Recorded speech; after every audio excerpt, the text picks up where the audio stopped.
Chapter 16:18. He had spent 1,000 taels of silver to buy a plate of tofu. If word of this got out, wouldn't he become the biggest joke in the world? No, he had already become a joke. Everyone was looking at him as if they were looking at an idiot, which made Lu Yuany's face burn with embarrassment. His face immediately darkened as he slammed the table and shouted, "Waiter, how dare you? How dare you lie to me?" The waiter jumped in fright and hurriedly said, "Squire Lu, even if I had 120 guts, I wouldn't dare lie to you." "You didn't lie to me. I spent a gold ingot to buy a dish made by that immortal lady, and you brought me a plate of tofu. Do you think I'm an idiot?" Squire Lu angrily slammed the table and glared at the waiter. The waiter relaxed and laughed. "Squire Lu, calm down, I really didn't lie to you. This plate of tofu was really made by that immortal lady. I saw it with my own eyes, it's definitely not fake.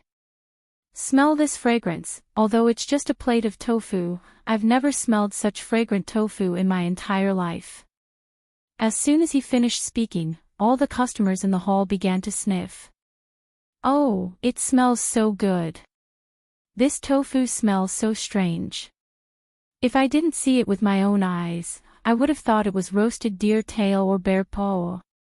Squire Lu forcefully sniffed and the anger on his face disappeared. The waiter was right, he had eaten delicacies his entire life, but he had never smelled such fragrant tofu. "It smells good, I wonder how it will taste in my mouth." He picked up the soup and scooped a piece of tender tofu into his mouth, but when he thought about how he had spent 1,000 taels of silver to buy such an unremarkable plate of tofu, even though he was rich and overbearing, he still felt his heart ache. He felt like he had made a fool of himself again. Who would have thought that as soon as the tofu entered his mouth, the fresh, fragrant, tender, and smooth texture exploded on the tip of his tongue? If he hadn't seen it with his own eyes, he would have thought he was eating shark's fin, abalone, bear paw, or other delicacies. This is really tofu. It's simply too delicious, I've never eaten such delicious tofu in my entire life. After tasting the deliciousness of the tofu, Squire Lu couldn't help but continuously scoop up the tofu from the plate and take large bites, praising it as he ate. That gluttonous appearance of his with beaming eyebrows and beaming eyes shocked everyone. "Lu, Squire Lu, is this tofu really that delicious?" The waiter swallowed his saliva and couldn't help but ask. The other customers also felt hungry, very hungry. They rubbed their growling stomachs and stared at the plate of tofu that was about to be swept clean by Lu Yuany. They really wanted to have a taste of it. Squire Lu was also eating like a tornado. He was even licked clean of the tofu. Squire Lu's stomach. Squire Lu was like a cloud. He even licked it. Squire Lu gobbled up the entire plate of tofu like a whirlwind sweeping away the clouds. He even licked the soup off the bottom of the plate, but he still looked as if he hadn't had enough. "Waiter, go and buy me a dish as well. As long as it's made by that lady, I don't care what it is." Chapter 16:19. The waiter stuck his tongue out and couldn't retract it for a long time. The customer glared at him. "What are you standing there for? Hurry up and go." Yes. The waiter carried the gold ingots and was about to leave when he was stopped by a few people. "Wait, I also want to eat that lady's cooking. Here's 1,000 taels of silver notes, hurry up and serve my dishes, I want the immortal lady's cooking, the faster the better. Hurry. Me too. It's just 1,000 taels of silver for a dish, do you think I can't afford it? Waiter, come and collect the money." In the blink of an eye, the waiter's arms were filled with gold ingots and silver notes. He was so shocked that his jaw almost dropped. There were so many rich fools these days. 1,000 taels of silver for a dish, they didn't even blink their eyes. Squire Lu couldn't sit still any longer, there were so many people fighting over food with him. Why didn't they take a piss and look at themselves, wanting to eat the immortal lady's cooking? They weren't worthy. Thus, his face darkened and he shouted, "Waiter, do you have a reply to the lady I asked you to ask?" The waiter was stunned for a moment, then remembered that he had forgotten about this matter. He hurriedly said, "Please wait a moment, Squire Lou. I'll go and listen to the lady's reply." He ran towards the kitchen with a pile of silver notes in his hands. As soon as he entered the door, he excitedly shouted, "Miss, you really met a noble and rich man. Squire Lou is full of praise for your cooking. Many customers are willing to pay 1,000 taels of silver to buy your cooking." Again. The thousand-faced young master was enraged. A cold light flashed in his eyes. He had spent a lot of effort to cook this dish for his prey, not for those fat pigs to spoil. He looked at the waiter expressionlessly. That cold gaze made the waiter suddenly feel a chill run down his spine. He couldn't help but shiver. He thought to himself, how did this girl's gaze become so scary? His legs started to tremble uncontrollably. His first thought was to run away. Lady, don't be angry. If you don't want to sell, then don't sell, it's up to you." He stuttered, his tongue knotted. He started to run, but just as he reached the door, he suddenly remembered Squire Lou's words. He could only turn back and ask boldly, "Lady, Squire Lou wants to take you as his 13th concubine. Are you willing?" Before he could say the word, "I'm willing," something in the air suddenly flew over and stuffed his mouth with a "pu" sound. He felt a spicy smell. He quickly dug out the thing in his mouth. It was a head of garlic. "Lady, don't be angry, don't be angry." The waiter was frightened by the baleful aura emitted from the thousand-faced young master and did not dare to say a word as he ran away with his tail between his legs.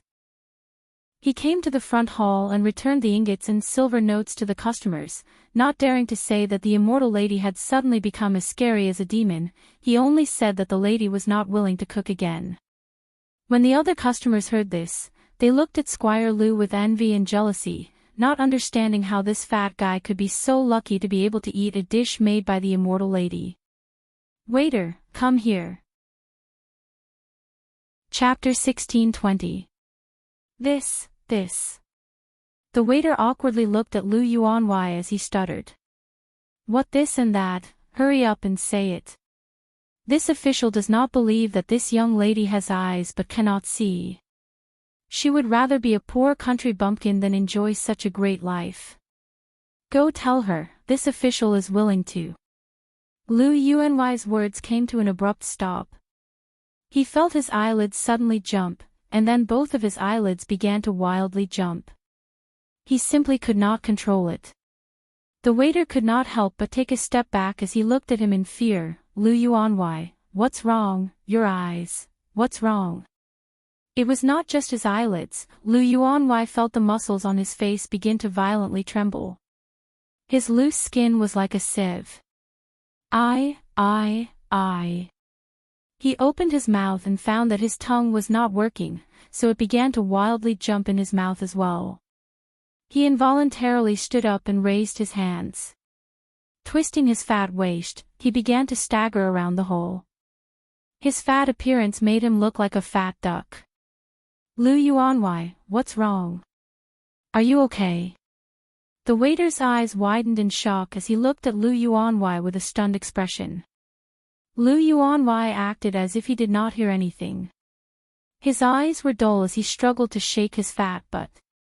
As he spun around, he jumped, and as he jumped, he took off his clothes. In just a short while, he was only wearing a pair of bull-nose shorts, revealing his fat white belly. Barefoot, he had no sense of shame as he happily danced around in front of everyone. The nearby guests all burst out in laughter. Cheers, screams, and whistles filled the air. "Good dance, jump again. Turn around, yes, turn around like this. Roll on the ground. Roll on the ground." Lu Yuanwei was very obedient as he clumsily rolled on the ground. This made the crowd laugh even louder. The shopkeeper and the waiter were dumbfounded. They were all wondering if Squire Lu had gone insane.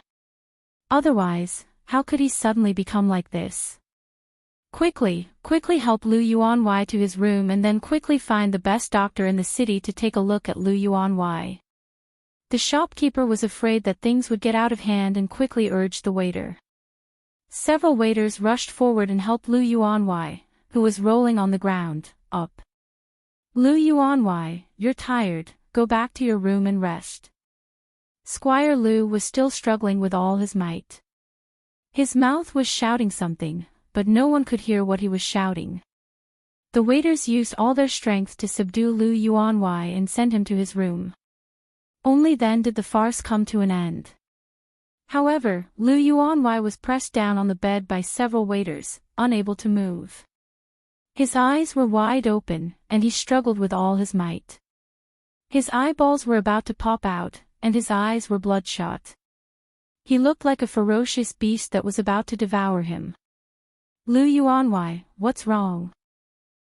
Just wait a little longer, the doctor will come and take a look at your illness soon. One of the waiters said while trembling with fear. Lu Yuanwei suddenly opened his mouth and let out a roar.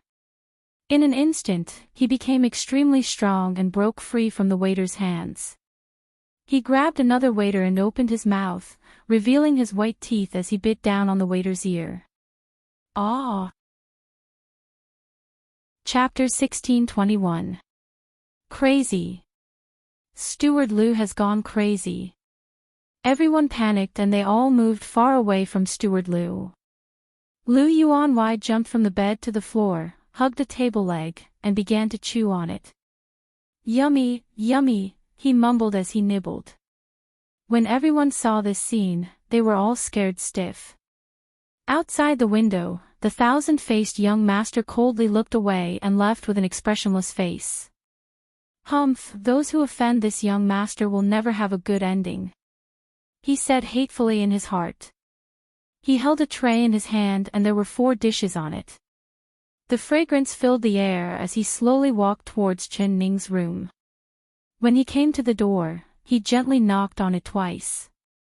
The cold glow in his eyes instantly disappeared and his cold and emotionless face suddenly changed into a gentle expression. It was like he was a completely different person from before. Chan, you finished cooking. It smells so good, it must be delicious. It's just too hard on you. Chen Ning opened the door. Seeing the dishes on the tray, her eyes lit up. The thousand-faced young master gave a gentle smile and walked into the room. He placed the dishes on the table and made a gesture to show that it was not hard on her. Then he indicated for her to have a taste of the dishes. I heard that there was a lot of noise downstairs. Do you know what happened?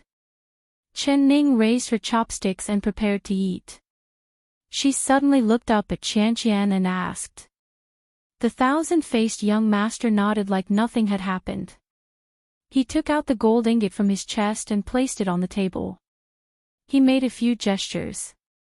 Chen Ning's eyes opened wide and she said in a stunned voice, You're saying that someone is willing to pay a gold ingot to buy one of your dishes? The thousand-faced young master nodded again. Chen Ning said with a smile, I never thought that the dishes you make would be this popular. It seems like bringing you was the right choice. If we run out of money in the future, as long as Chan makes a few dishes, we'll have a lot of money. The thousand-faced young master had a serious expression as he shook his head and made a few gestures. Who do they think they are? They don't deserve to eat the dishes I make. I only make them for you, and as long as you like my dishes, I will make them for you for a lifetime. Although he didn't say anything, his eyes clearly expressed his meaning. Chen Ning looked at him and was a little surprised. Chan, you want to make dishes for me for a lifetime? The thousand-faced young master forcefully nodded. No matter where you go, I will follow you. The dishes I make will only be for you to eat. Don't abandon me and not want me. He was making hand gestures while looking at Chen Ning with his clear eyes. That gaze was enough to make any man in the world break into pieces. Although Chen Ning was a girl, she was almost melted by his eyes. She was moved as she said, Qian, why do you treat me so well? You are so good, how can I not abandon you and not want you? The thousand-faced young master lowered his eyes shyly and raised his hand to narrate. His movements were as graceful as a white magnolia that was slowly blooming. You are the person who treats me the best in this world. My background is lowly, but you are the high and mighty Empress, but you do not look down on me at all. From then on, I decided to follow you for the rest of my life, to be your ox or horse, to be your slave or servant. Chapter 1622. The thousand-faced young master's eyes revealed a look of endless joy. He pointed at the dishes on the plate and raised his long eyelashes, looking at Chen Ning with a questioning gaze. Chen Ning said with a faint smile, "The dishes you make must be very delicious." She picked up a chopstick and slowly brought it to her mouth. The thousand-faced young master looked at her without blinking, his eyes filled with anticipation. He had added a special medicinal powder to these 4 dishes. It was the same as the one he had added to the tofu in Yuan Wailu's plate. As long as she ate it, she would soon become like Lu Yuanwei and do something that would make her look bad. Very soon she would be performing a striptease in public, under the watchful eyes of the multitude. It would be a most amusing and splendid spectacle. He revealed a calm smile, preparing to watch a good show. Qian, don't just look at me. You've been tired for so long, so you must be hungry. Let's eat together. Chen Ning placed a pair of chopsticks in the thousand-faced young master's hand. She placed the food on the chopsticks into a small bowl and placed it in front of him. She wasn't eating. Why wasn't she eating? Did she see that he had done something to the food? The thousand-faced young master stared at the food in his bowl. It was like a duck that was about to be eaten had suddenly flapped its wings and flown away. Quickly eat. Chen Ning smiled as she looked at him. The thousand-faced young master had a guilty conscience. His first reaction was that she wasn't eating because she was suspicious of him. All right, then he would eat it for her to see. He had added a special medicinal powder to the food, so naturally he had the antidote. The thousand-faced young master nodded. He picked up the food in his bowl and elegantly placed it in his mouth, slowly chewing it. Speaking of this, the medicine and the food was personally made by him and it was very strong. If he didn't take the antidote, even he wouldn't be able to take it. He ate the food while silently reaching his left hand into his chest, touching the antidote bottle. "I-oh." Suddenly, Chen Ning gave a surprised cry, scaring the thousand-faced young master. He thought that his little action had been discovered by her and his left hand trembled. It slipped out of his chest and his eyes went wide as he looked at Chen Ning. "Cockroach. Qian, there's a cockroach in this room." Chen Ning revealed a look of panic. She pointed at a corner of the room and cried out. "Cockroach." He thought she was amazing, he never thought that she would be afraid of a little bug. The thousand-faced young master gave a contemptuous snort in his heart. He stood up and walked in the direction Chen Ning was pointing. Sure enough, he saw a cockroach crawling in the corner. He did not hesitate as he stretched out his foot and crushed the cockroach into a corpse. He then turned to Chen Ning with a smile and made a gesture. "I said I would protect you, don't be afraid." Chen Ning let out a sigh of relief and said, Qian, you really are brave. It's a good thing you're here." Chen Ning let out a sigh of relief and said of heart. Killing cockroach Qian was chin of courage. Of cold. The thousand-faced young master sneered in his heart and said in sign language, "Let's eat. The dishes won't taste good if they get cold." Chen Ning nodded and sat down in front of the table. She picked up a piece of vegetable and placed it in her mouth. The thousand-faced young master held his breath and looked at her without blinking. Of Chen. Of Chen, Chen. Ning Ling Chen of Chen, he was, bug. He of Ling Long. Chapter 1623. He took a look at the table and saw that there was indeed a green soybean worm lying on the vegetable. Damn! Why didn't he find this bug when he was cooking? It was all because of this damn bug that he had ruined his good deeds. The thousand-faced young master wanted to vomit blood, but he revealed an apologetic expression. He threw the vegetable into the trash can and pointed at the other 3 dishes.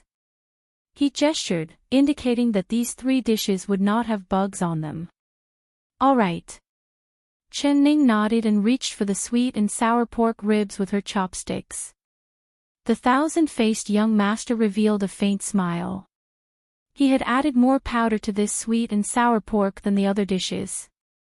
As long as she ate a piece of pork ribs, it was guaranteed that she would be poisoned. She would be like that steward Lu, dancing for him to see. Qian, I remember that you liked this dish the most in the palace. Come, this pork rib has the most meat, so you can eat this. Chen Ning picked up a piece of pork rib. She did not bring it to her mouth, but rather placed it in Qian's bowl. Then she revealed a sweet smile to him.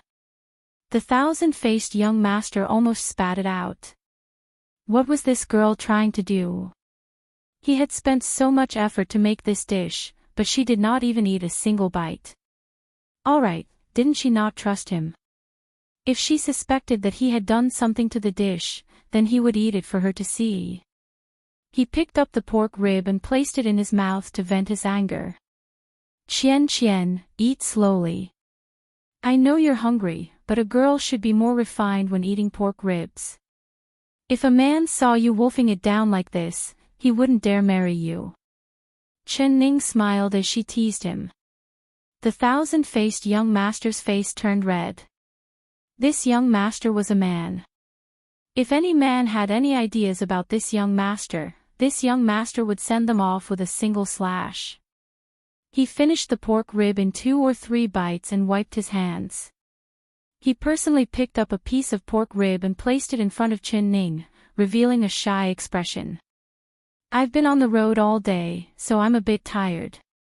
I don't want to eat this greasy meat. Qian, since you like it so much, then eat another piece. Chen Ning smiled as she pushed the pork rib in front of him. She picked up a piece of minced meat tofu for herself. Alright, she didn't want to eat the pork rib. She could eat the tofu as well, but the tofu was also poisoned by him.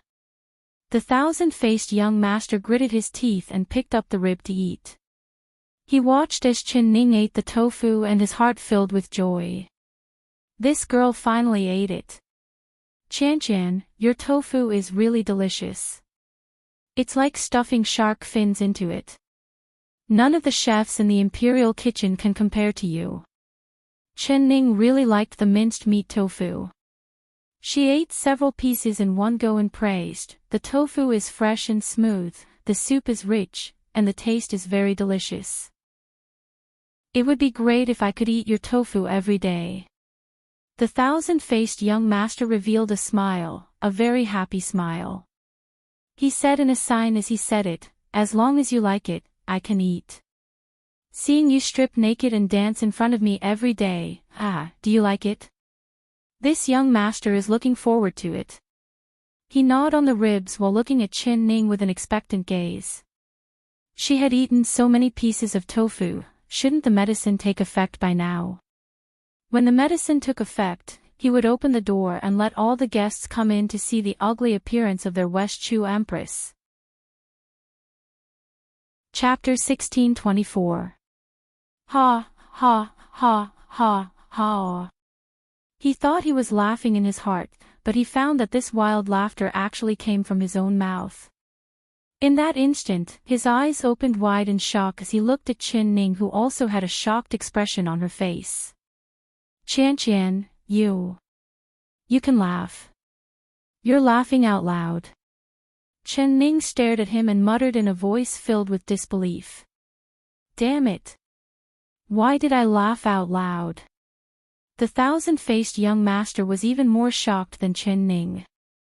He desperately wanted to close his mouth, but he could not control the muscles on his face at all. Not only did he open his mouth, he revealed his snow-white teeth and his laughter became louder and louder. Not only that, but he also felt his heart sway and his blood boil.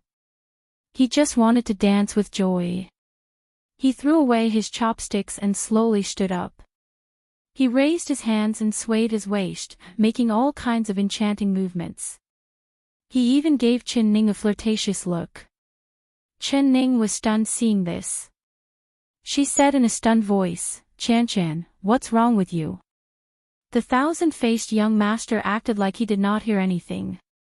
He continued to dance while taking off his clothes.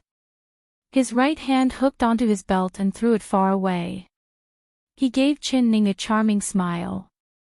His fingers were like an orchid as he slowly undid the clothes in front of his chest. "No! Quickly stop!" The thousand-faced young master shouted out in his heart. He knew what was wrong with him. He only cared about letting Chen Ning eat, but he had forgotten that he had also eaten quite a few ribs that had been poisoned. Because he was too proud, he had forgotten to take the antidote. Now that the drug had taken effect, even he could not control his own actions. His heart was already anxious to the point of vomiting blood, but not a single part of his body obeyed the will of his brain. With a wave of his right hand, he had already taken off his outer clothes, revealing a full chest and a slender waist. With another light twist, the long skirt tied around his waist also fell to the ground, revealing two long, straight, white, and slender beautiful legs. "Chan, you. Are you crazy?" Chen Ning was already stunned by what she saw. The thousand-faced young master wanted to find a pillar to smash his head into, but the drug had taken effect and he could not control himself. He revealed a dazed smile as he began to take off his underwear. As long as he took off his underwear, the two large white buns in front of his chest would be revealed. The thousand-faced young master was going crazy. He had worked hard for so long and covered it up for so long, but because of a small mistake, the truth would be revealed. As long as the truth was revealed, he would not have a chance to stay by her side. With her intelligence, she would immediately see through his disguise as a man and immediately connect it to his purpose of getting close to her. He thought of the terrifying method she had used against him and his heart filled with a cold shiver. It's over, it was all over. He could not help revealing a look of despair. Suddenly, a blanket covered him from head to toe. Chen Ning had noticed that something was wrong and wrapped him up in the blanket, preventing him from being exposed any further. But the thousand-faced young master was completely controlled by the drug and he desperately struggled in the blanket. Although he did not have any internal energy, he suddenly became very strong. Chen Ning felt that she could not control him at all. "Chan, don't blame me. This is for your own good." Chapter 1625. Pang! A muffled sound rang out. The thousand-faced young master's eyes turned black and he didn't know anything else. After an unknown amount of time, he finally woke up. He felt a splitting headache, like he had suffered a heavy blow. He couldn't help letting out a painful groan. Chen, are you awake? Is your headache better?" Before the thousand-faced young master opened his eyes, he heard a clear and melodious voice above his head. That voice was like flowing water, it was indescribably pleasant to listen to.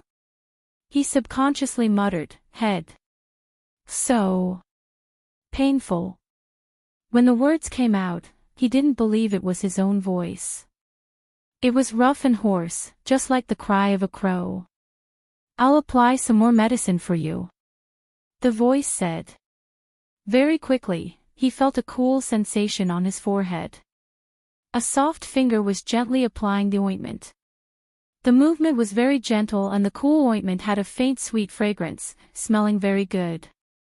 He took in a few deep breaths and felt that his head wasn't that painful anymore. Moreover, his consciousness was slowly recovering. "This is bad. I've been exposed." This was the first thought that flashed through his mind after he regained consciousness. The thousand-faced young master's body trembled and he subconsciously touched the steamed bun on his chest. After touching it, he found that he wasn't naked and was still wearing clothes. The two steamed buns were still tied to his chest. What was going on? Could it be that she still hadn't discovered his secret? He remembered what had happened before he fainted. He remembered that at the most crucial moment, she had charged over and wrapped him in a blanket before knocking him out with a stool. How lucky! This stool was just too timely. The thousand-faced young master's heart was filled with gratitude towards Chen Ning. This was the first time he felt sincere gratitude towards the person who had beaten him, even he found it hard to believe. But following that, he heard Chen Ning's voice. It was like a bucket of cold water had been poured over his head, making his body tremble. Qian, you're awake. Open your eyes, I have something to ask you. Tell me, you can clearly speak, so why did you pretend to be a mute? Her voice was very strict, the gentleness from before had completely disappeared. The thousand-faced young master finally realized that when he was being controlled by the drug, he had let out a loud laugh. When his consciousness began to recover, he had actually forgotten that he had been pretending to be a mute and had opened his mouth to speak. I. He knew that this was the most crucial moment. If he didn't explain it clearly, she would suspect him even more. The thousand-faced young master's eyes turned and he had already thought of a good reason. He slowly opened his eyes and saw Chen Ning with a single glance. She was currently looking at him with a stern expression. Her eyes were like a mirror, clearly reflecting his face, making him feel like he could not hide anything. It was like the secrets in his heart had been seen through by her with a single glance. Impossible. He, the thousand-faced young master, was unparalleled in the world in disguise. She was just a little girl who was still wet behind the ears, so she would definitely not be able to see through his disguise. His eyelashes fluttered, and then a layer of tears appeared at the bottom of his eyes, as if he was about to cry. Nyang, it was Qian who lied to you. Qian isn't actually mute, but... He tried to prop himself up, but his arms went limp. Just as he was about to straighten himself up, he fell heavily back onto the bed. Chapter 1626. This girl looked very hard to deal with. If he was the slightest bit careless, she would see through him. The thousand-faced young master had already prepared a script. He knew that the best and most natural performance was to reveal his true feelings. If he acted, there would definitely be a flaw. He laid on the bed and looked right at Chen Ning. Then he gave a sigh and looked away. He looked at a corner with an incomparably bitter expression. Empress, Qian knows that no matter what I say, you won't believe me because I lied to you. Now that you've discovered this secret, you won't want me by your side anymore. This matter is indeed Qian's fault. Qian shouldn't have lied to the Empress. Empress, please leave. I know you must hate me right now because although I have a pretty face, I have this kind of ugly voice. Whenever I hear my ugly voice, I want to die. He tightened his voice and the voice that came out was hoarse and ugly to listen to. After saying this, he closed his eyes and 2 large drops of tears fell down his face. This method of retreating in order to advance was very effective. Chen Ning was moved by his sad and moving appearance. The expression on her face was no longer as stern and her voice became a bit gentler. Qian, when did I say I hate you? I just want to know why you're pretending to be mute. Is it because your voice is ugly to listen to? This matter is indeed very strange. You're so beautiful, but your voice is like a man's. However, this isn't a flaw. Actually, your voice isn't as ugly as you think it is, it's just a bit deep. No, Empress, you don't need to comfort me. Qian knows that my voice is very ugly to listen to, just like a black crow. However, I didn't want it to be like this. I was harmed by someone. The thousand-faced young master suddenly opened his eyes and his face couldn't help revealing an excited and angry expression. Harmed by someone. Tell me, who harmed you? Chen Ning's expression changed once again. The thousand-faced young master tightly clenched his hand. His expression was filled with pain, like he was thinking of an unbearable past. He shook his head. Forget it, it's fine if we don't talk about it. This matter has already happened for many years and I've already forgotten about it.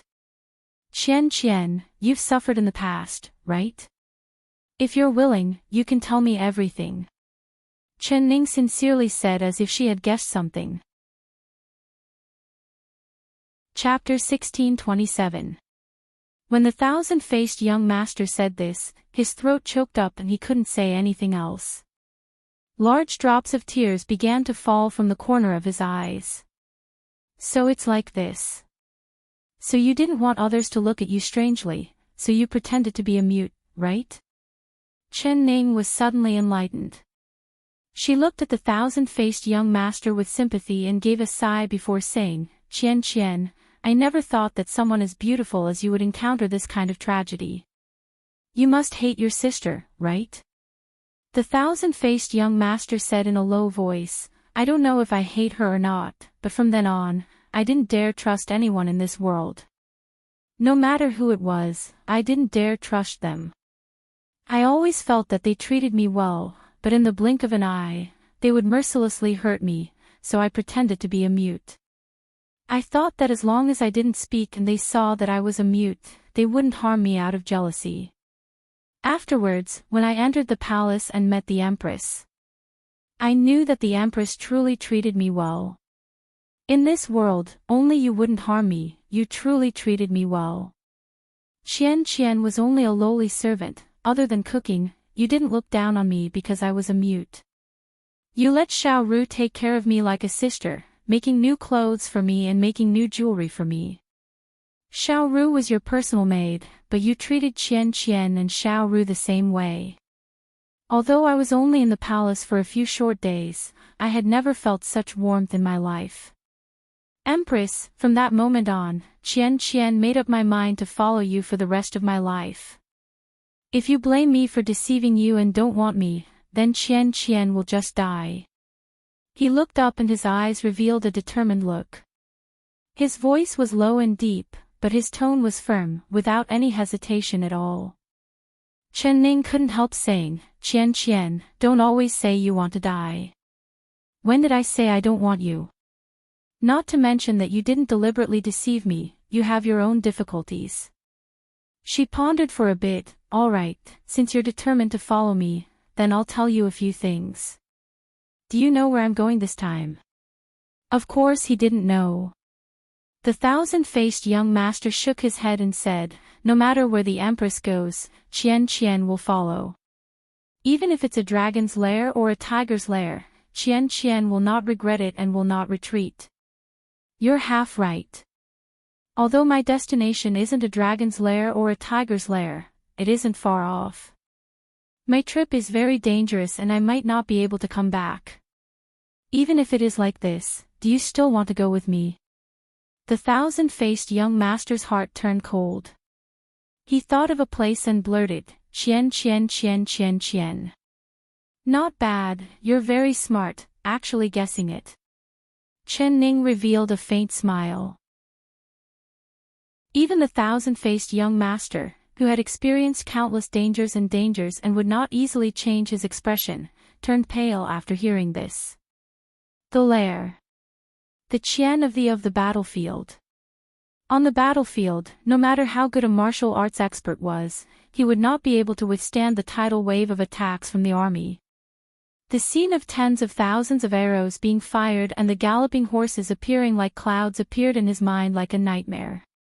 He was one of the top experts in the Violet Sky Pavilion, but before he lost his strength, he didn't dare step foot into the battlefield because no one was able to stop an army of tens of thousands by himself. That was no different than a mantis trying to stop an army, and it was absolutely impossible. Chapter 1628. Chen Ning stared at him without blinking, not missing the trace of fear that flashed in his eyes. She gently smiled and patted his shoulder as she said in a gentle voice, Qian, I never force people against their will, not to mention going to such a dangerous place. You said that I would treat you and Xiao Ru the same way. That's right, you and Xiao Ru are people I want to protect, so I won't let you go into danger. That's why I didn't tell Xiao Ru when I left the palace, because I didn't want her to go into danger with me. I won't bring Xiao Ru, so naturally I won't bring you either. If you really want to follow me, then wait here for me. After she said this, she stood up and said, You should rest, I'll leave tomorrow morning. The thousand-faced young master gritted his teeth and made his decision. No, Qian wants to be with you. I said that I would protect you. Empress, you have to bring Qian with you. Chen Ning looked down at him and said, Qian, are you not afraid of death? Qian is afraid of death, but Qian is even more afraid of the Empress encountering danger. As long as the Empress brings me, I can protect you. He looked up and pleaded. Protect me. Chen Ning curled her lips and gave a gentle laugh. Qian, you were almost harmed by someone today. If I hadn't noticed that something was wrong with you and knocked you out, I don't know what you would have done. The thousand-faced young master's face turned red before turning pale. He said in a trembling voice, What does the Empress mean? What happened to Qian? I don't remember what happened. My head hurts. He held his head and gave a snort, covering up his guilty conscience.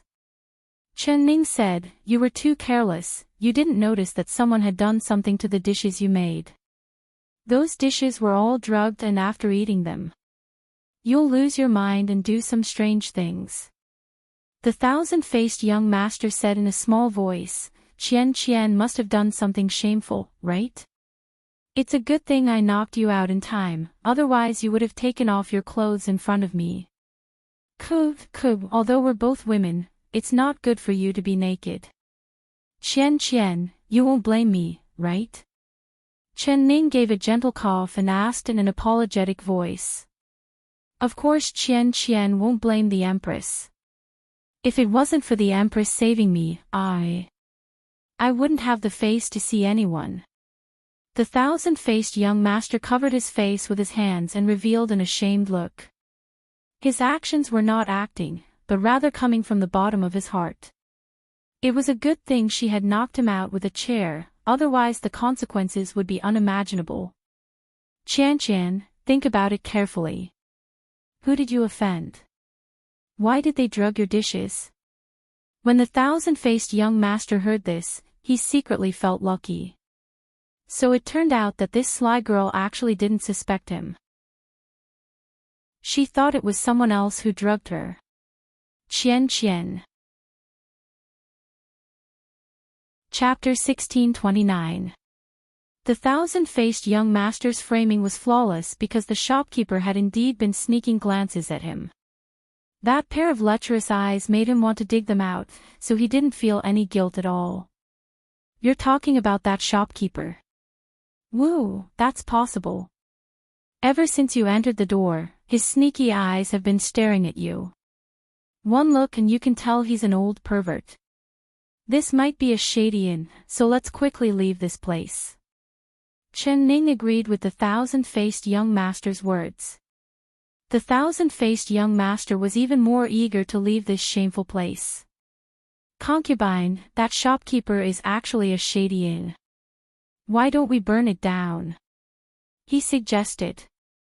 As long as they burned the inn, they could get rid of the evidence. No one would know what they had done and how they had shamed themselves. Then there would be no evidence left. Burn the inn.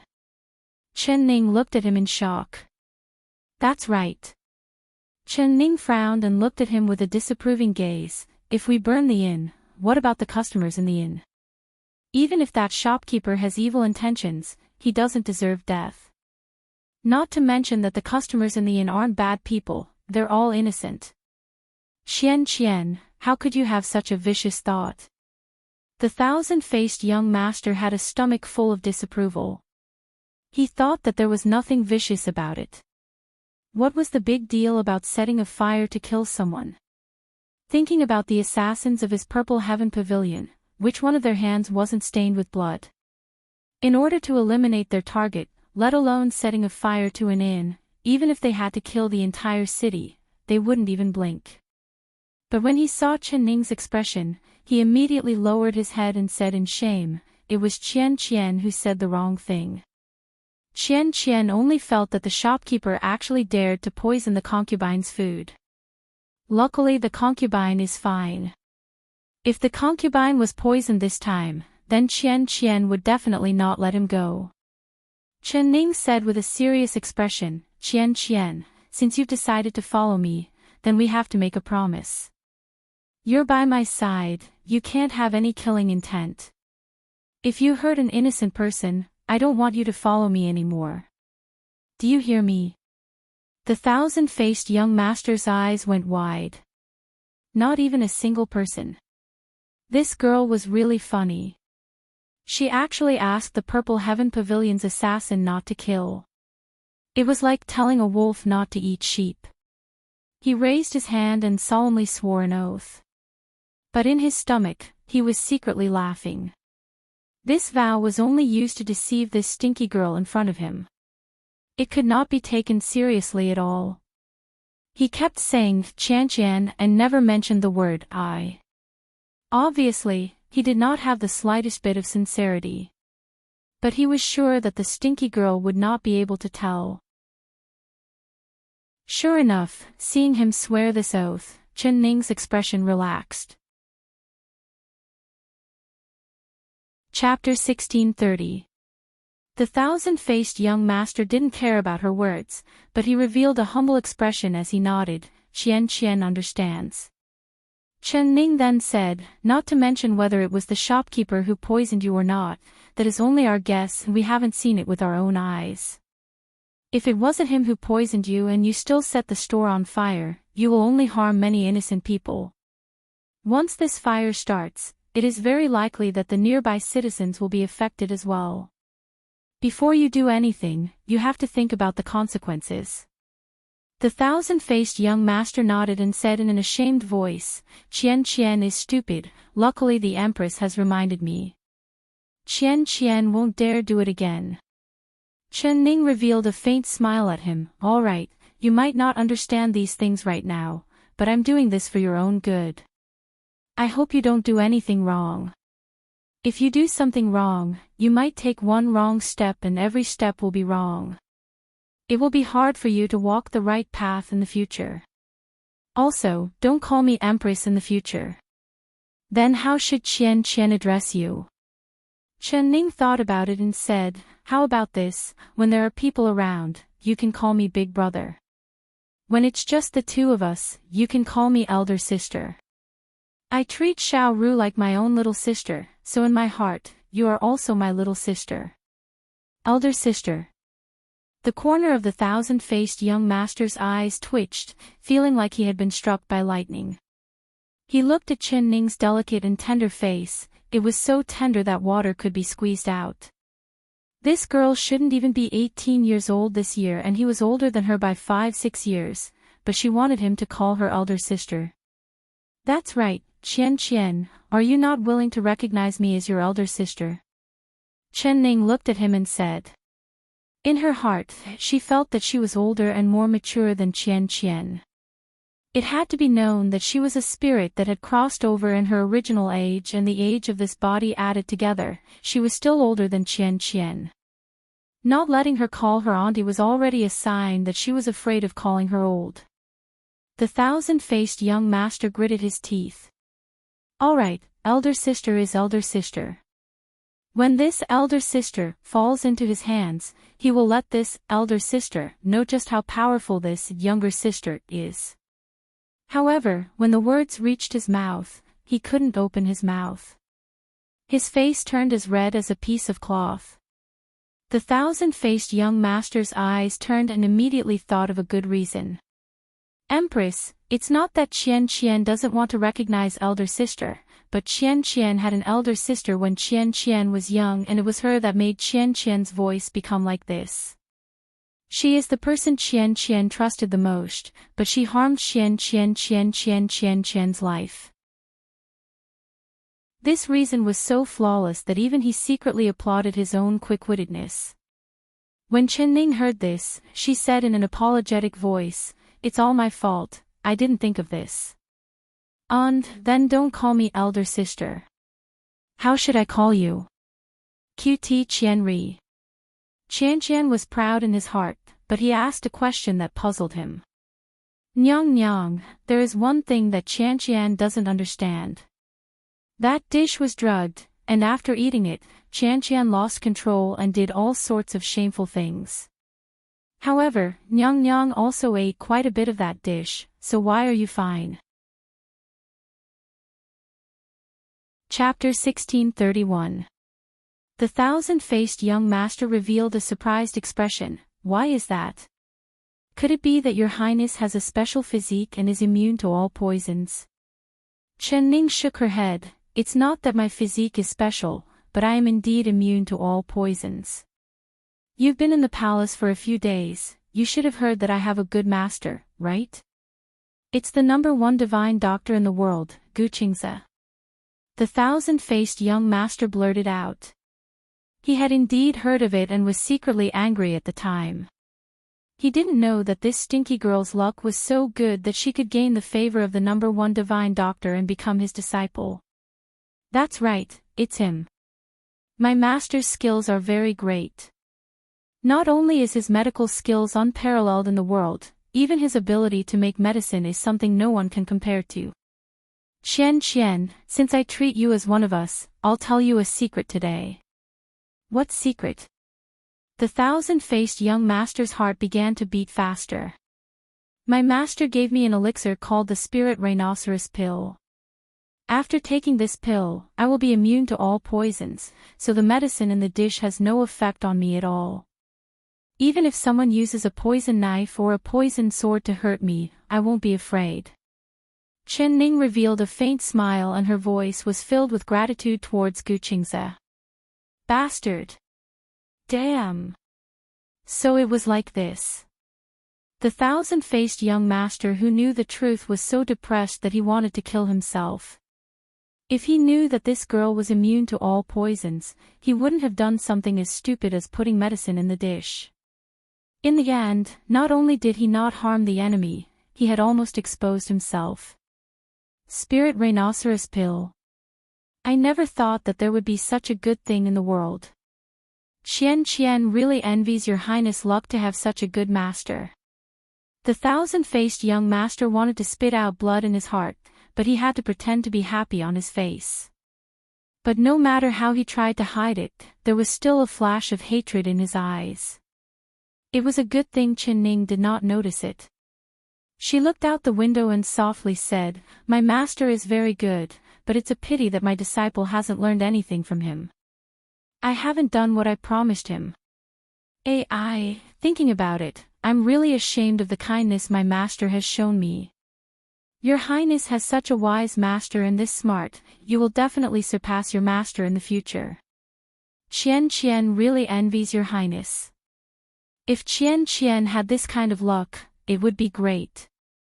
To be able to learn the medical skills of the #1 divine doctor in the world, this is something many people dream of." The thousand-faced young master sincerely said. Especially when he heard that Gu Qingze actually had that Lingxi pill that was immune to all poisons, his eyes shone with envy. "Of course I want to learn it, but it is a pity Qian pill. Of course I want to learn.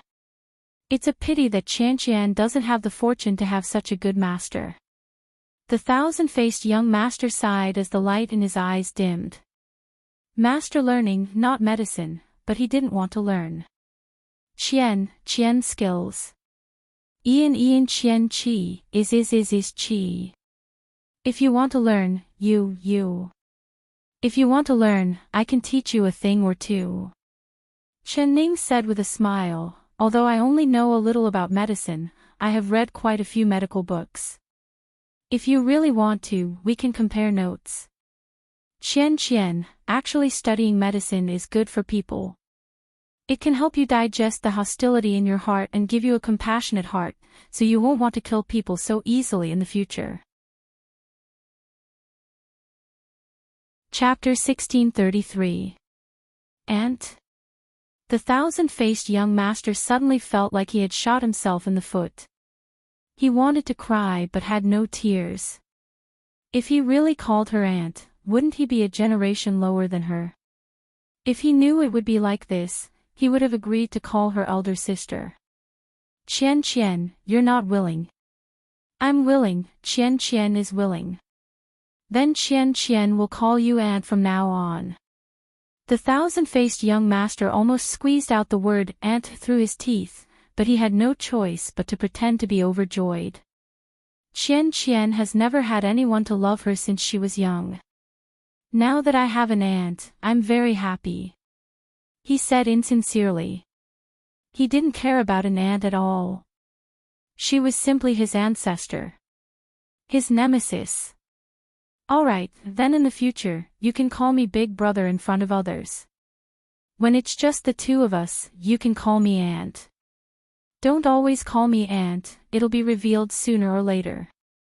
Then again, I won't be an aunt anymore after leaving the palace. Qian, stand up, don't kneel so easily in the future. The thousand-faced young master stood up and rubbed his kneecaps.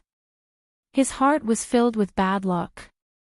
Thinking back to when he was in the Purple Heaven Pavilion, he was the respected young master and everyone had to bow down to him. He never thought that there would be a day where he would be bullied by a dog. In these past few days, his kneecaps were swollen from kneeling. Especially after entering the palace, he had to kneel down to everyone he saw. Hearing Chen Ning say that he wouldn't need to kneel in front of her in the future, he was so happy that snot came out. Since this is most likely a black shop and the shopkeeper failed to harm us, he might use another evil plan. Why don't we take advantage of the fact that the sky hasn't brightened and hurry on our way? Chen Ning said. Alright, Qian will listen to Ant's arrangements. The thousand-faced young master lowered his head and gently replied. He thought about it and then said, Aunt, Qian's voice is really unpleasant to listen to. Qian should continue to pretend to be mute on the way. His appearance was enough to cause the downfall of a country, but his voice did not match his appearance at all. Actually, his voice was very beautiful, but it was a man's voice, so it gave people a strange feeling. If it wasn't for the fact that he had found a good excuse, Chen Ning would have become suspicious sooner or later. Chen Ning looked at him thoughtfully and said, Qian, if you really care about your voice, I'll take you to the Godly Physician Valley after I'm done with my matters. I believe that with my master's medical skills, he will definitely be able to cure your voice. The thousand-faced young master's heart skipped a beat as his face involuntarily turned pale. He knew that he might be able to fool others by disguising himself as a woman, but he was afraid that he would not be able to fool the world's #1 divine doctor. As long as he felt his pulse, he would know that he was a man. My throat has been broken for so many years, it can't be cured.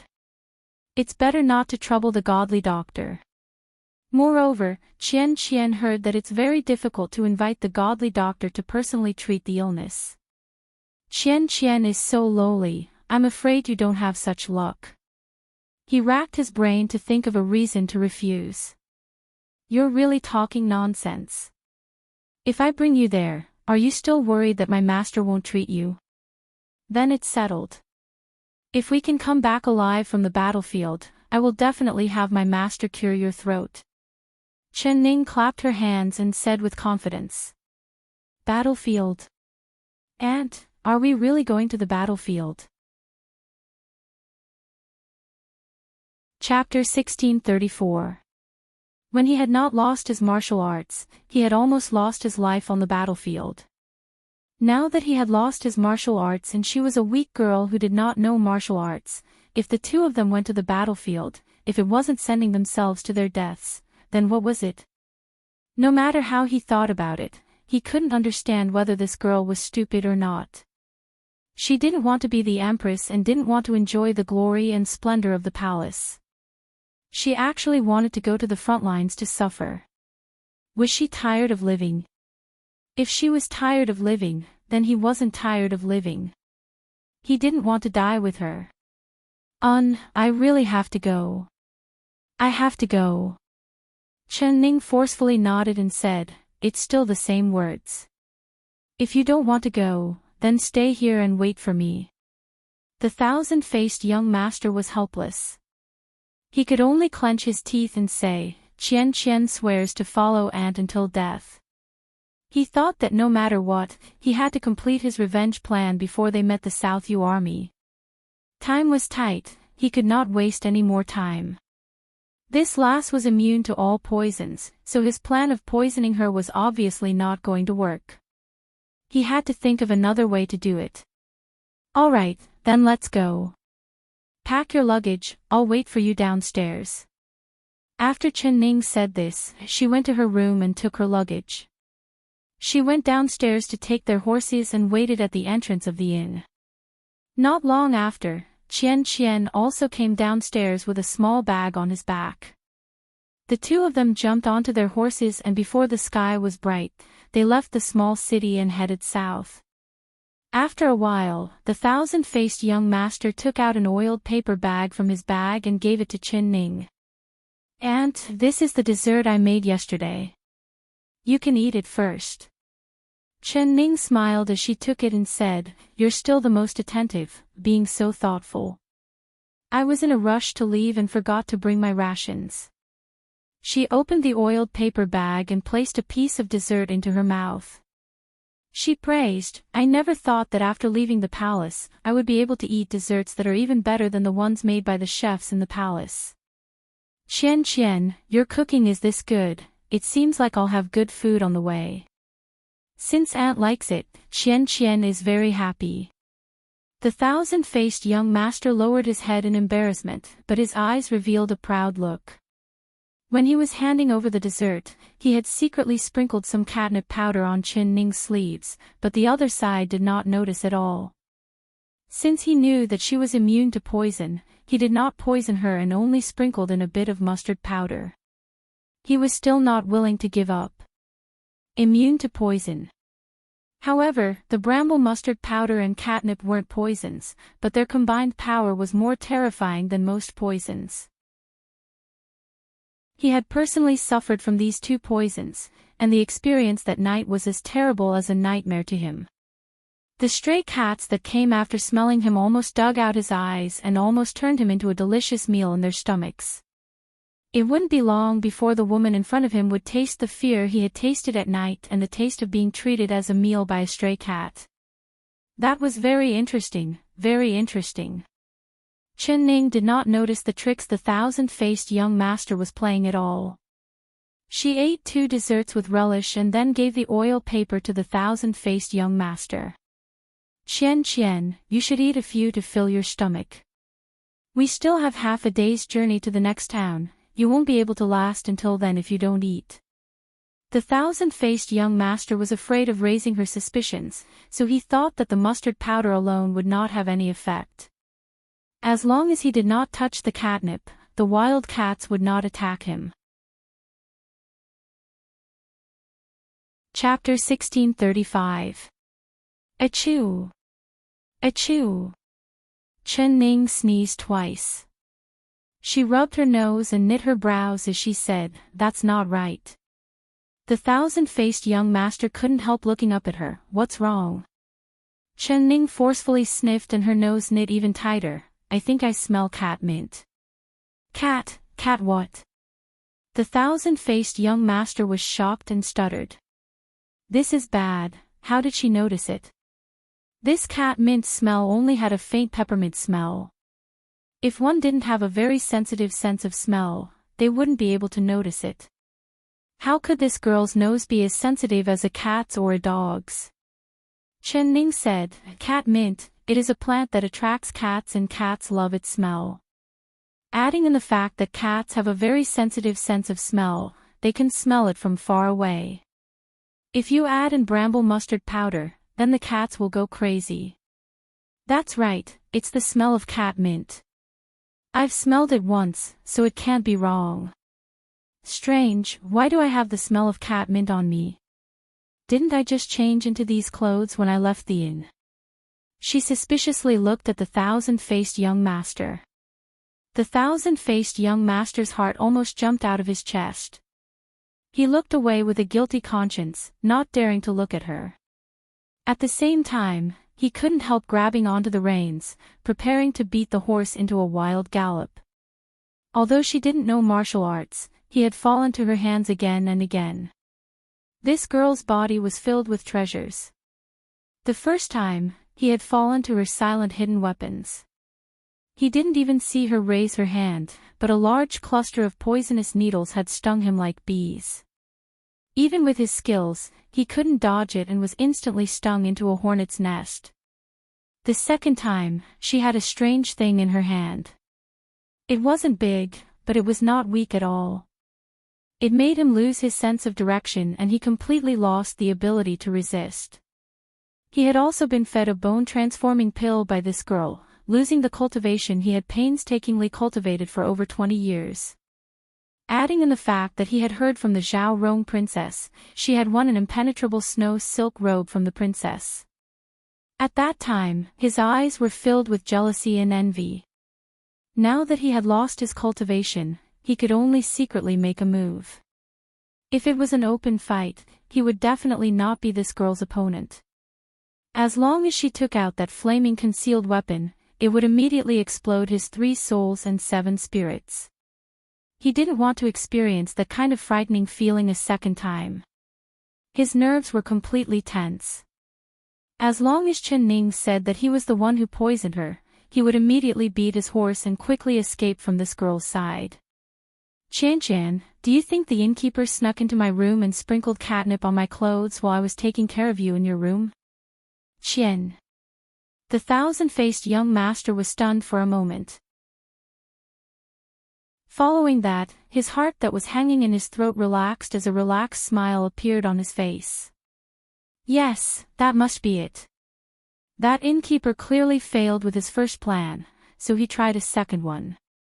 I didn't expect his heart to be so vicious. If we knew he was this evil, we would have burned down his shop. He angrily swung his whip.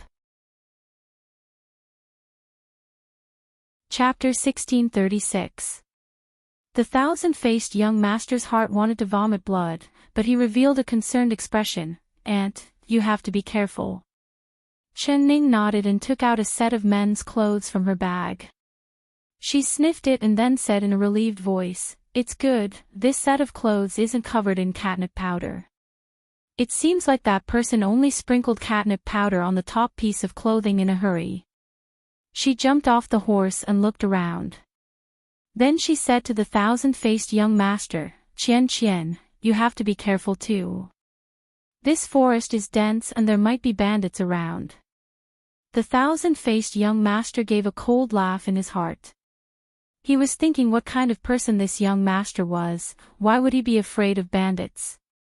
But he said, "Many thanks for aunt's concern." Chen Ning warned him a few more times before taking the clothes and walking behind a large rock not far away.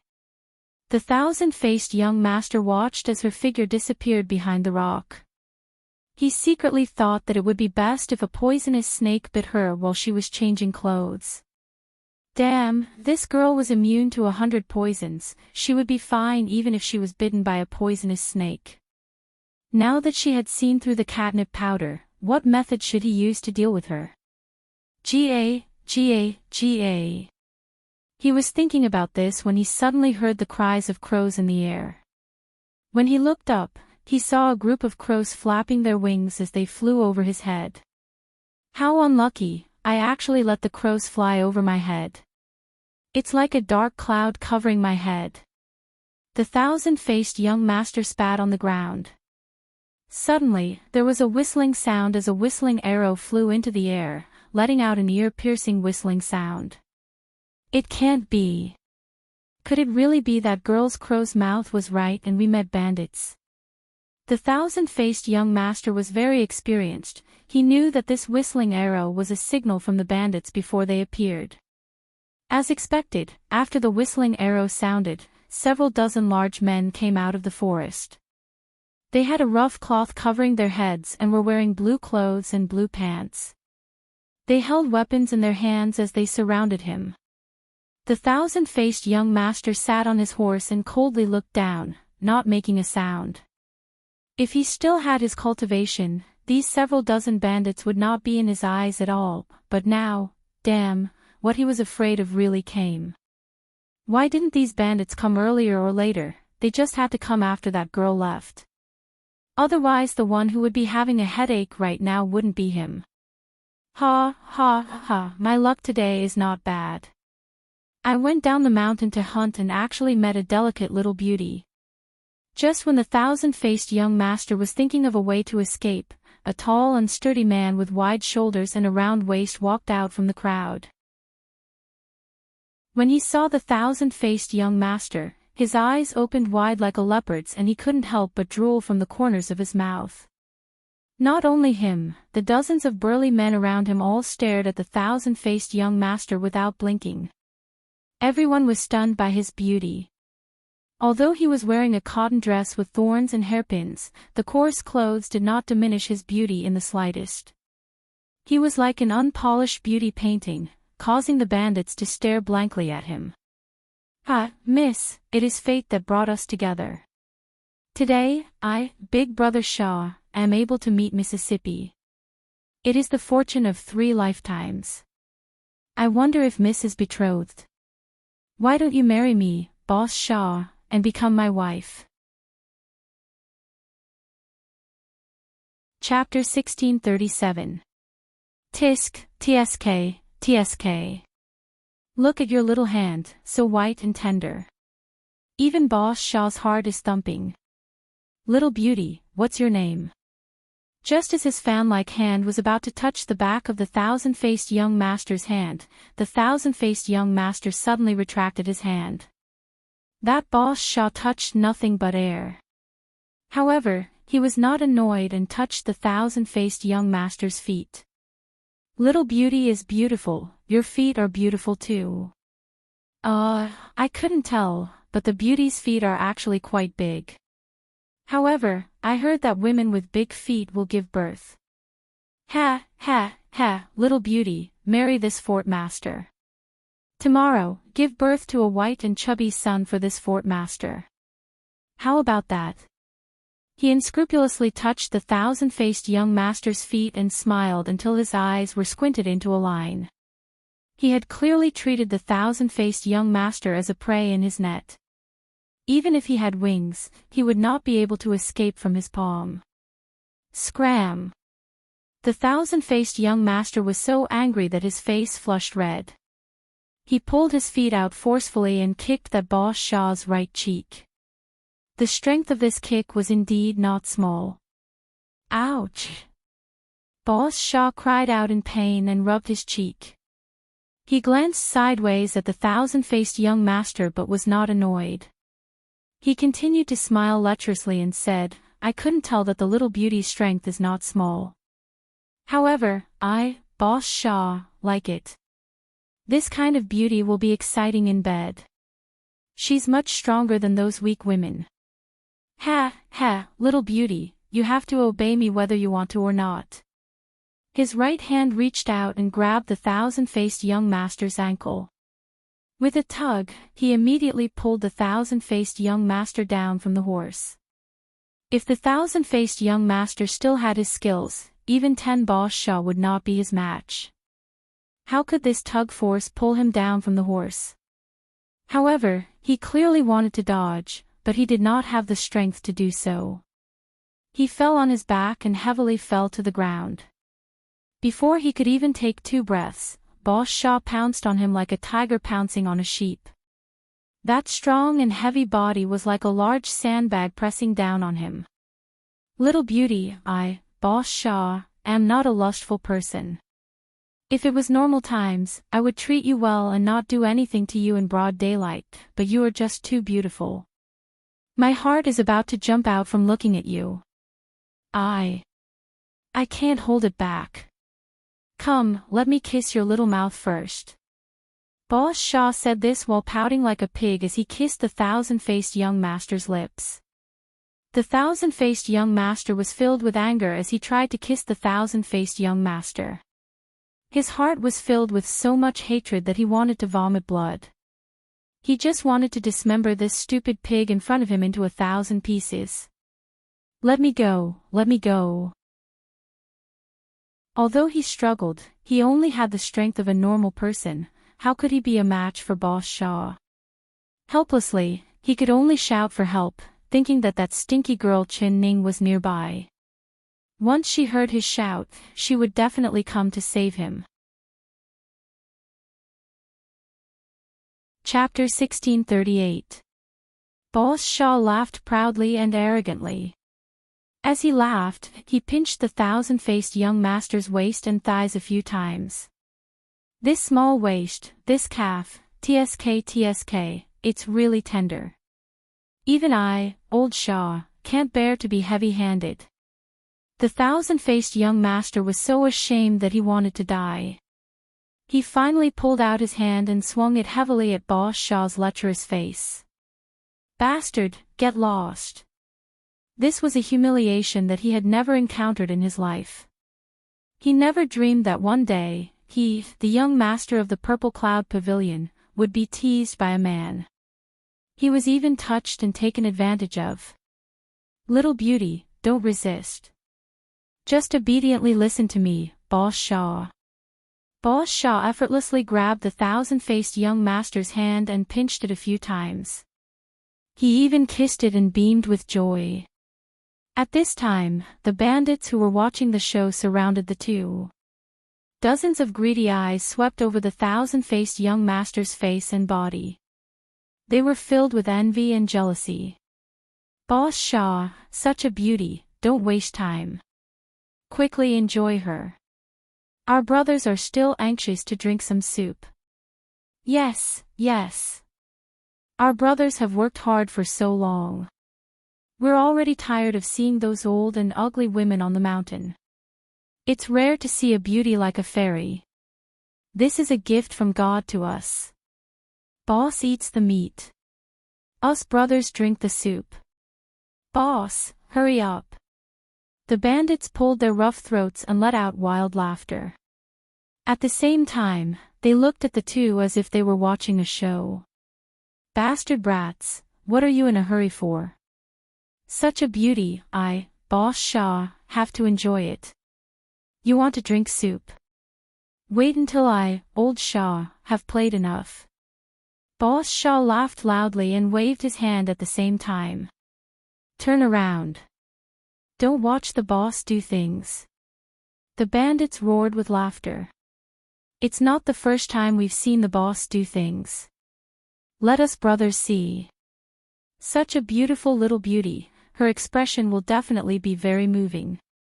If the boss doesn't give us soup, don't tell us that you won't even let us eat our fill. We won't do it. Boss Shaw smiled helplessly. All right. I'll let you guys feast your eyes and see how tender my little beauty's skin is. Hearing the filthy words of the bandits, the thousand-faced young master felt like dying at this moment. His hands were tightly held by Boss Shaw. He couldn't move. Only his legs could move. Although he didn't have power, he still had martial arts moves. So, he suddenly lifted his knee and kicked at Boss Shaw's back. This move was called Purple Gold Palace Kick. The target was the back of Big Brother Shark's head. As long as he was kicked, even if he didn't die, he would be knocked unconscious instantly. Unexpectedly, as soon as he lifted his leg, Big Brother Shark grabbed his ankle and slowly lifted it up. He smiled obscenely. I didn't expect the little beauty to be so eager to invite me. Very good, this posture is very good. The thousand-faced young master was stunned. Only then did he understand what Boss Shark's words meant. He was angry and anxious. He gritted his teeth and said, "You dirty pig, if you dare to touch a finger of mine, I'll make sure you die without a complete corpse. Big Brother Shark laughed and said, touch a finger of yours. Chapter 1639. Ze, I couldn't tell that this little beauty is so skinny, but she has quite a bit here. Not bad at all. Boss Shaw's eyes were attracted by the rising and falling chest of the thousand-faced young master, and he couldn't help reaching out to grab it. The thousand-faced young master could not avoid it, and he felt like dying from shame. In his heart, he was thinking, that damn Chin Ning, why hasn't she come out to save him yet? Could it be that after seeing so many bandits, she was so scared that she didn't show herself and ran away? It's over. If she ran away, he would be trampled to death by these bandits. He could already see that these bandits were vulgar and would not let him go just because they found out he was a man dressed as a woman. In the end, he would die even more miserably and suffer even more humiliation. Auntie, save me, Auntie, save me. Filled with despair, he couldn't help shouting out again. Now Chin Ning had become his only hope and savior. That Boss Shaw revealed a fiendish smile and said, Aunt. Even the heavens can't save you now. It's good that your aunt is here, father will throw her to the brothers to play with. With a fiendish smile, he had already grabbed the thousand-faced young master's chest. He thought he would feel something soft and plump, but who would have thought that it would be hard? It was like touching a dry bun, he couldn't help being stunned. Boss Shaw, what kind of fart are you letting out? It's so smelly. Suddenly, a voice filled with ridicule and sarcasm came from behind him. Who's scolding father? Boss Shaw turned around and saw a young man that wasn't even 20 years old looking at him with a cold smile on his face. Where did this stinky brat come from, actually daring to scold me, Boss Shaw? Brothers, pull this stinky brat down for me. Boss Shaw's face sunk as he angrily shouted. The bandits loudly responded and climbed towards that rock. Aunt! Save me, quickly save me. You're finally here. When the thousand-faced young master saw that young man, tears instantly flowed down his face as he was filled with excitement. That person was none other than Chin Ning. Boss Shaw was stunned. He looked at Chin Ning a few times and said with suspicion, You're calling him aunt. Could this stinky brat be a girl? But look at her appearance, she's simply an ugly girl.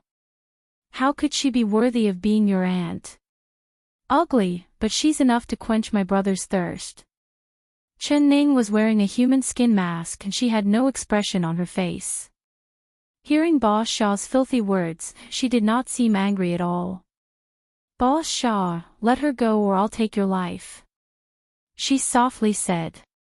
How could Boss Shaw take her threat seriously? Instead, he laughed out loud and lowered his head to look at the thousand-faced young master. Little beauty, your aunt is too ugly. You're still the prettiest. Now, I'll properly make out with you in front of your aunt. What do you think? As he laughed, he reached out to tug at the front of the thousand-faced young master's shirt. He wanted to see what he had grabbed just now. How could it be so hard? Suddenly, a thunderous sound rang out, deafening to the ears. All the bandits at the scene trembled in fear, not knowing what had happened. They all raised their heads to look at the sky. What? It's not thunder. The sky is still clear. Chapter 1640. Some of the bandits turned around and saw Boss Shaw. He was still lying on top of the beautiful girl with one hand grabbing onto the beautiful girl's chest, but the head on his neck had disappeared. No. It didn't disappear, but rather his head was like a watermelon, suddenly exploding. Thick blood and white brain matter flowed everywhere. When the bandits saw this terrifying scene, they were all stunned. Those bandits that were preparing to climb up the cliff to catch Chin Ning forgot what they were doing as they looked at Boss Shaw's headless corpse in shock. Everyone had turned into clay statues and wooden sculptures, completely unaware of what had happened. Why did Big Brother Shark's head explode after a loud bang? Could it be that the heavens couldn't bear to see such a beautiful girl being humiliated by Boss Shaw, so they split Boss Shaw's head with lightning? Pig! It's good that you're dead, dying so easily. You're lucky. The thousand-faced young master was covered in Boss Shaw's blood and brain matter. He was so disgusted that he almost vomited. Out of everyone present, only he knew what had happened. Boss Shaw's head turning into a rotten watermelon, it must have been Chin Ning's doing. He did not expect that the power of her hidden weapon had become so great. It was several times stronger than when she had used it against him. If her hidden weapon was as strong as it was today, he would have already been sent to hell. Perhaps he would have already reincarnated. The thousand-faced young master climbed out from under Boss Shaw's corpse and looked at Chin Ning standing high up on the rock. She was indeed holding that strange hidden weapon he had seen before.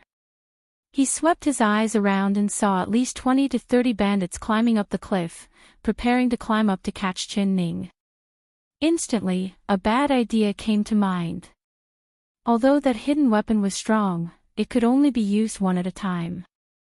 It was impossible to deal with all these bandits at once, so why didn't he borrow a knife to kill them? And, it's a good thing you arrived in time and saved Shanshan. This Boss Shaw wanted to humiliate Shanshan, so he deserved to die. Auntie, these mountain bandits are all villains. You should kill them all. This isn't killing indiscriminately, it's getting rid of evil for the people. He raised his voice and shouted so that all the mountain bandits present could hear him clearly. It had to be said that his scheme of shifting the blame was very good. When the bandits saw Boss Shaw's inexplicable and tragic death, they only thought that God was angry and punished them with lightning for their evil deeds. Fear rose in their hearts and they all wanted to run for their lives. Hearing the thousand-faced young master's words, they instantly understood. The reason their boss lost his head was all because of this young man in front of them. They were originally vicious mountain bandits. They were afraid of Tian Fa, but they weren't afraid of humans. Especially such a young man. That beautiful girl even called him auntie. She was clearly a woman. Stinking bitch, you must be tired of living, you actually dared to kill my boss. Boss Shaw. Brothers, let's go together and catch this woman. Strip her naked and hang her up. Boss Shaw. She killed Boss Shaw, so let's cut off her flesh piece by piece to avenge Boss Shaw. Shaw. Of her first. This woman is so ugly, I have no interest in playing with her. Chapter 1641. The bandits were full of vulgarities as they used their hands and feet to quickly climb up the rock. They were all very agile and quickly climbed up the rock. Their faces revealed a ferocious expression, as if they were looking at a sheep that had fallen into a pack of wolves. They slowly approached Chin Ning. When the thousand-faced young master saw this scene from below, he was filled with excitement. His palms heated up and his eyes turned red. Go! You stupid pigs, why aren't you going? There's a big piece of meat in front of you, you can eat it however you want. He crazily shouted in his heart. In front of his eyes, it was as if Chin Ning had fallen into the hands of these ferocious bandits, screaming for help in panic. Humph! He would not save her. He would sit on the side and calmly watch the entire scene. He would see how she would be eaten up by these bandits. Not only would he not feel the slightest bit sad, he would even smile happily. Stinky bitch, you want to scare people with that broken wooden thing in your hand? Hand over your life for father. A bandit approached Chin Ning. Seeing the wooden spear in her hand, he did not care at all. He opened his large palm and tried to grab at Chin Ning's chest. Although he had heard the beautiful girl call the brat in front of him aunt, he still wanted to test if the other party was a woman. Seeking death. Chen Ning's eyes turned cold as she lightly struck. Pang! A thunderous sound rang out. That bandit felt as if his chest had been hit by a large hammer. That large impact made him unable to stand and he flew out. He fell from the rock high up and landed on the ground like a dead fish. His forelimbs twitched a few times before he stopped moving. The bandits instantly let out a cry of shock. The bandits below the rock immediately surrounded him, wanting to save their comrade. However, they found that the bandit's chest had been smashed into a bloody mess and he fell from the rock. His brain had been smashed and he could not be any more dead. This bitch killed Jiao Lao Lu. Jiao Lao Lu is dead. Brothers, go. Take revenge for Boss Sha and Jiao Lao Lu. The bandits angrily shouted. They had a fierce personality and although they saw the sharp weapon in Chen Ning's hand, they were not afraid as they closed in on Chen Ning. Everyone go together. This bitch only has one weapon, she can't deal with all of us. Brothers, raise your blades and chop this bitch into 1,000 pieces. A clever bandit loudly shouted. The 20 bandits raised the blades in their hands. The blades glowed like snow as their eyes revealed an ominous glow. They had already surrounded Chen Ning. This rock was not that big, so even if Chen Ning had wings, it would be hard for her to escape. 1, 2, 3, everyone chop together. The bandit shouted again. The thousand-faced young master's eyes glowed with excitement and his face turned red.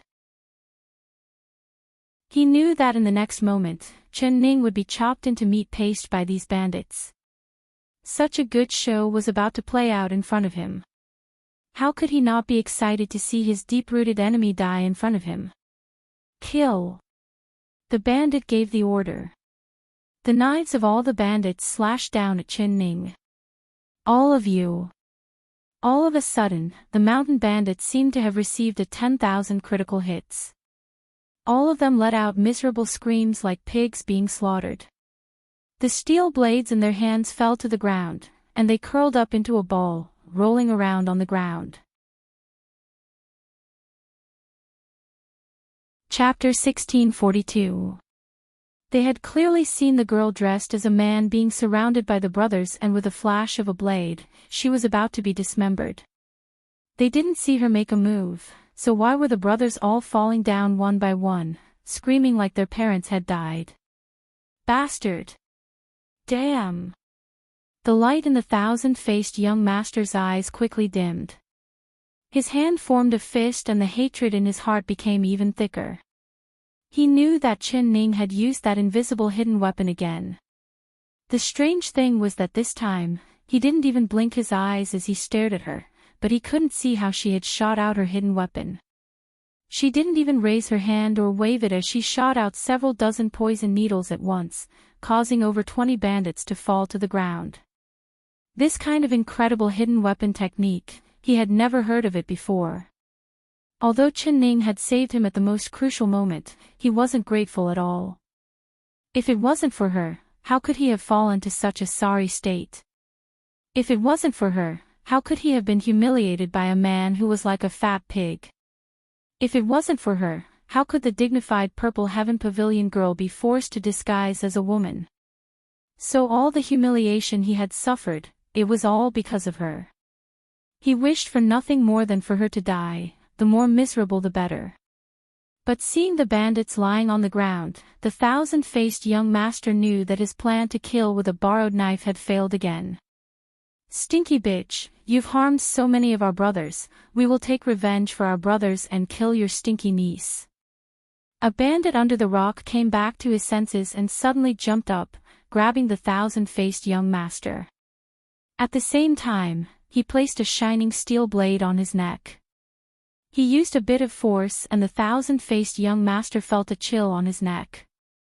Following that, a stream of bright red blood flowed down his slender white neck. It was abnormally glaring. The thousand-faced young master was so angry that his stomach was about to burst. These stupid pigs didn't kill Chen Ning to vent their anger, they actually used him as a scapegoat and wanted to kill him to vent their anger. If he really died like this, how wronged would he be? He would die with his eyes wide open.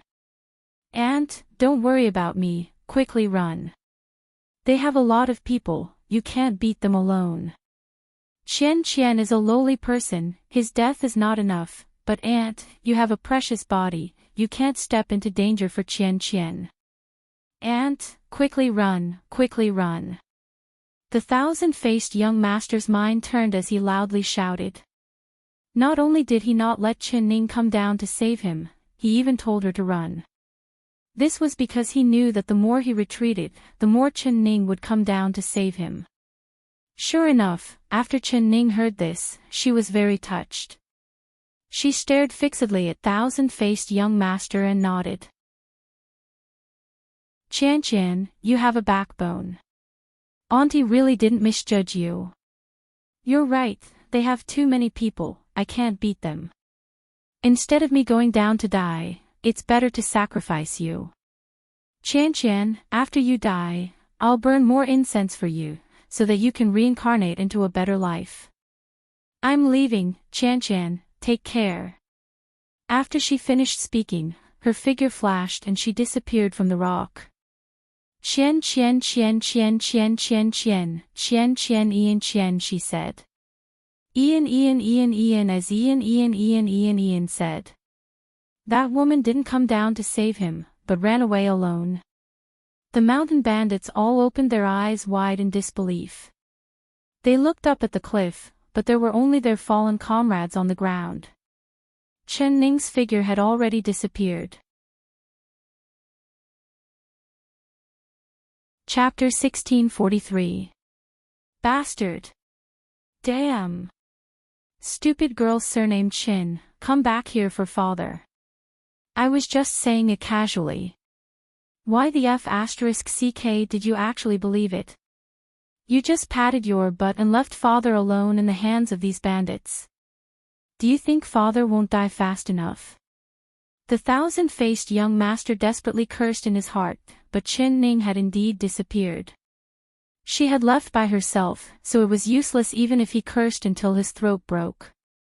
Very good. That bitch has escaped, but she left this pretty girl in our hands. Brothers, let's not be polite. Let's take this girl back to the stronghold and enjoy her first. After that, we'll kill her and sacrifice her to Boss Sha and Jiao Lao Lu. The bandits loudly agreed. Why don't we take off this little girl's clothes and tie her naked on the back of a horse? What do you brothers think? Someone loudly suggested. Good idea, good idea. The bandits instantly let out a burst of laughter. They revealed lustful smiles at the thousand-faced young master as countless demonic hands reached out to him. The thousand-faced young master even wanted to die. You bastards, let me go. Let me go. Large palms grabbed his body, pinching his legs, his waist, and his butt. There were even people who reached out to his chest and grabbed the big steamed bun in front of his chest. What is this thing? It's so hard. That bandit strangely called out. At this time, the thousand-faced young master suddenly slammed his head against the steel blade. He was thinking that instead of being humiliated by these bandits, he would rather die. This little girl wants to die. The bandits cried out in shock. Wants to die? Is it that easy? The bandit wielding the blade turned and the thousand-faced young master's head slammed against the back of the blade. It did not break his skin, but only an egg-sized bump appeared. The bandits broke out in laughter.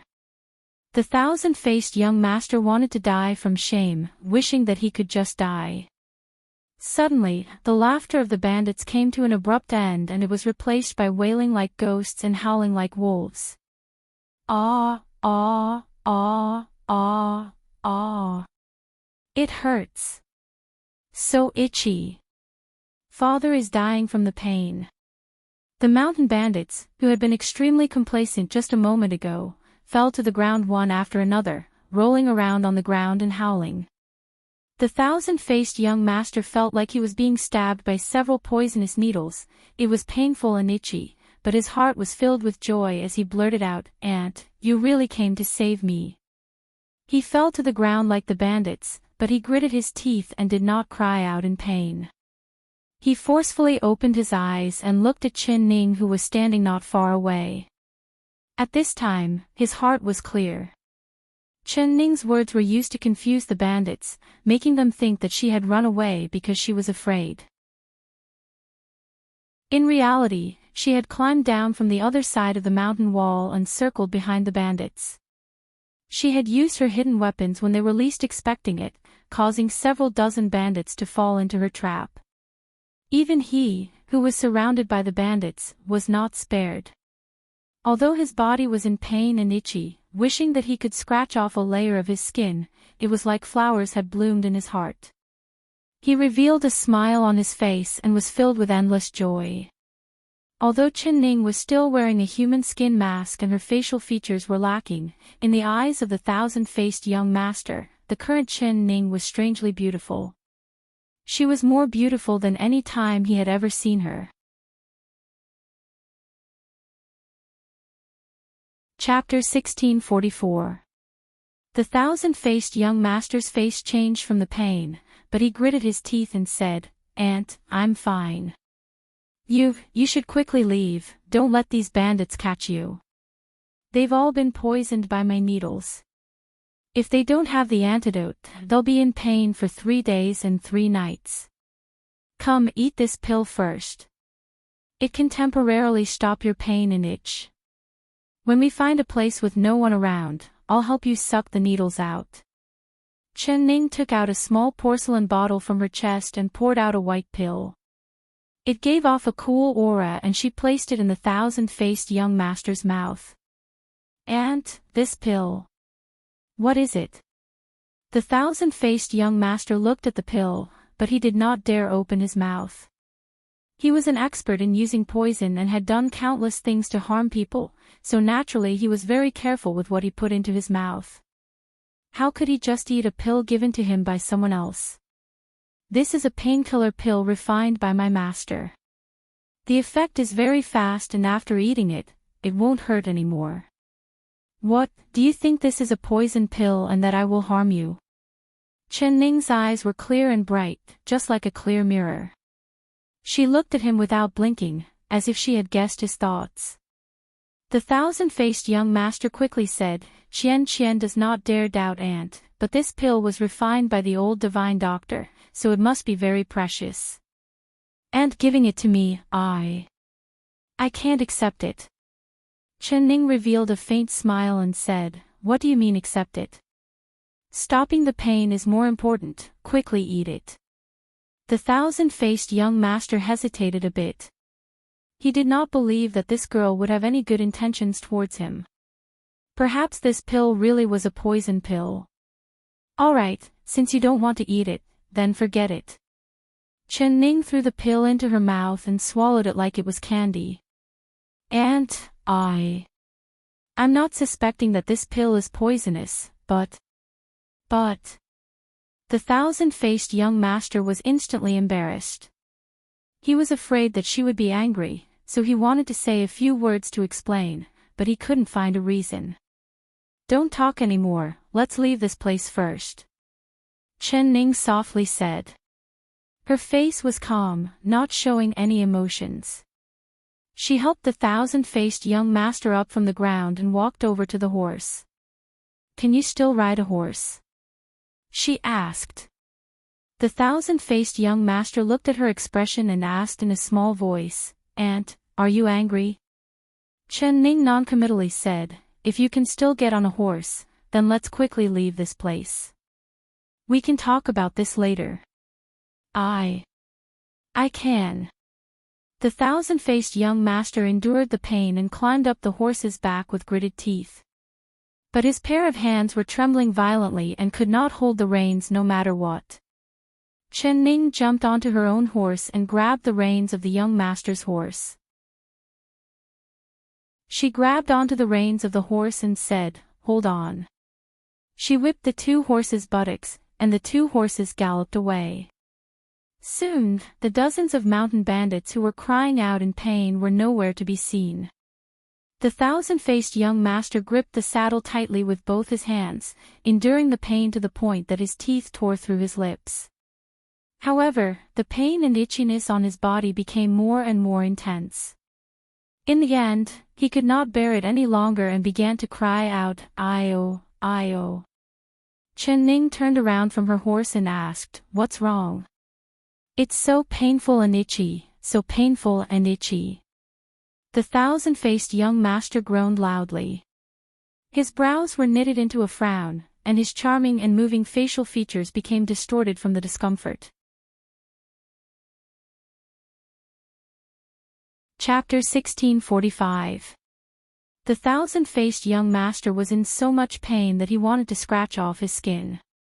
He had experienced this feeling once before and it really made him wish he could die. He did not know how much regret he was feeling in his heart at this time. He shouldn't have been suspicious of her and not taken the pill. Now it seems like she did not have any suspicions of him at all, otherwise she would not have risked her life to save him in that situation. Thinking of this, he took a deep breath and endured the pain as he said, "Aunt, it's all Qian Qian's fault, it's all Qian Qian's fault." Qian Qian was suspicious of Aunt just now. Can Aunt forgive Qian Qian? Chen Ning looked at her and gave a faint sigh. "Qian Qian, I don't blame you.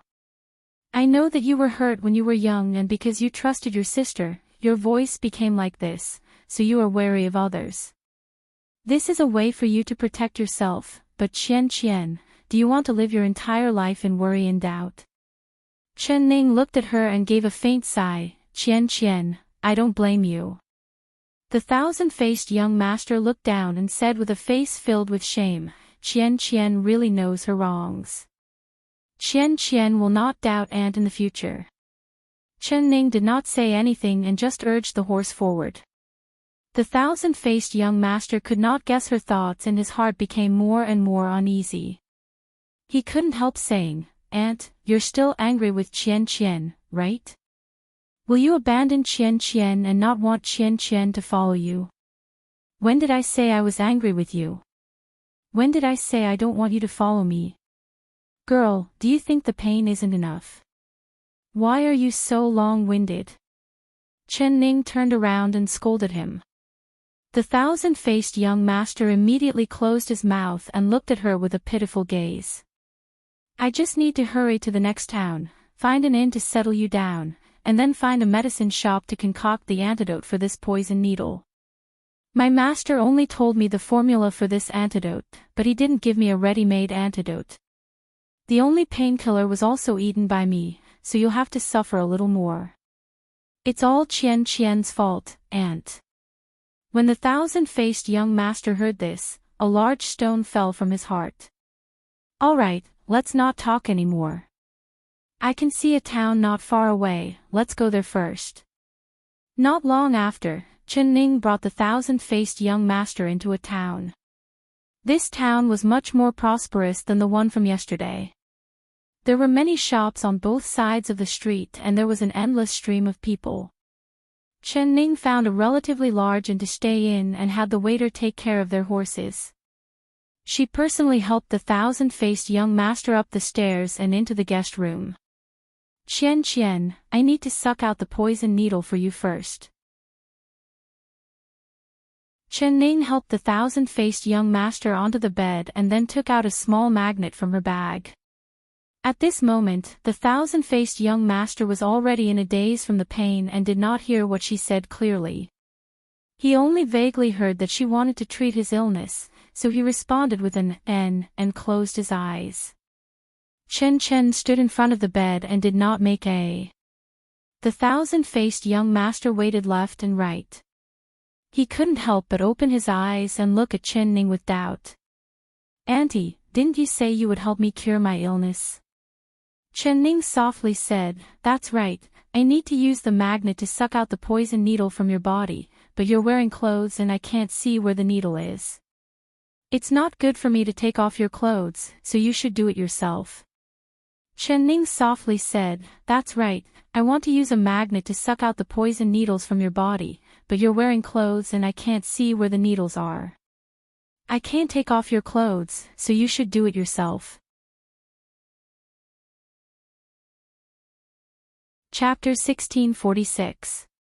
So he immediately said, "All right, I'll take it off myself." The clothes on his body had already been torn apart by the bandits, so with a gentle tug, he took off his outer clothes. When he was about to take off his underwear, he suddenly realized something. That's not right. He couldn't take it off anymore. If he took it off anymore, he would reveal the secret in front of his chest. His fingers grabbed onto his clothes, not moving for a long time. But if he didn't take off his clothes, he couldn't find a reason. His forehead was covered in cold sweat. Qian, why aren't you taking it off? There's only the two of us here and we're both girls, so you don't need to be shy. Ning stared at him as she spoke. And, I. The thousand-faced young master's face turned red as he stammered. In this short amount of time, how could he come up with a reason? Could it be that your hands have no strength and you can't take it off? How about I help you take it off? Ning stared right at him. That clear and bright eyes made the thousand-faced young master feel guilty. He secretly thought, could it be that she found out that there were steamed buns tied to his chest? He quickly shook his head and said, I don't dare bother, Aunt. Aunt, please give me the magnet and I'll suck out the poison myself. Ning stood in front of the bed and softly said, Qian, what's in front of your chest? Just now, when I helped you up the stairs, I accidentally touched your chest. I felt that something was wrong. Every girl's chest is soft and elastic, but your chest is as hard as two big rocks. Tell me, what is going on? Now that things have reached this point, are you still not willing to tell me the truth? The thousand-faced young master's heart skipped a beat and he felt like his heart was about to jump out of his throat. His mouth was dry as he stared at Ning in a daze, not knowing what to say. What should he do? What should he do? He gritted his teeth and stomped his feet. He suddenly rolled off the bed and kneeled down in front of Ning. He cried out, Aunt. Ning moved to the side and avoided him. She coldly said, What do you want to say? The thousand-faced young master did not reply. He forcefully pulled at his chest and tore his underwear. With two pu sounds, two dry steamed buns fell from his body. This, although she had already guessed that there was something on his chest, seeing this scene, Ning was still stunned. Why are you tying two large steamed buns to your chest? She blurted out.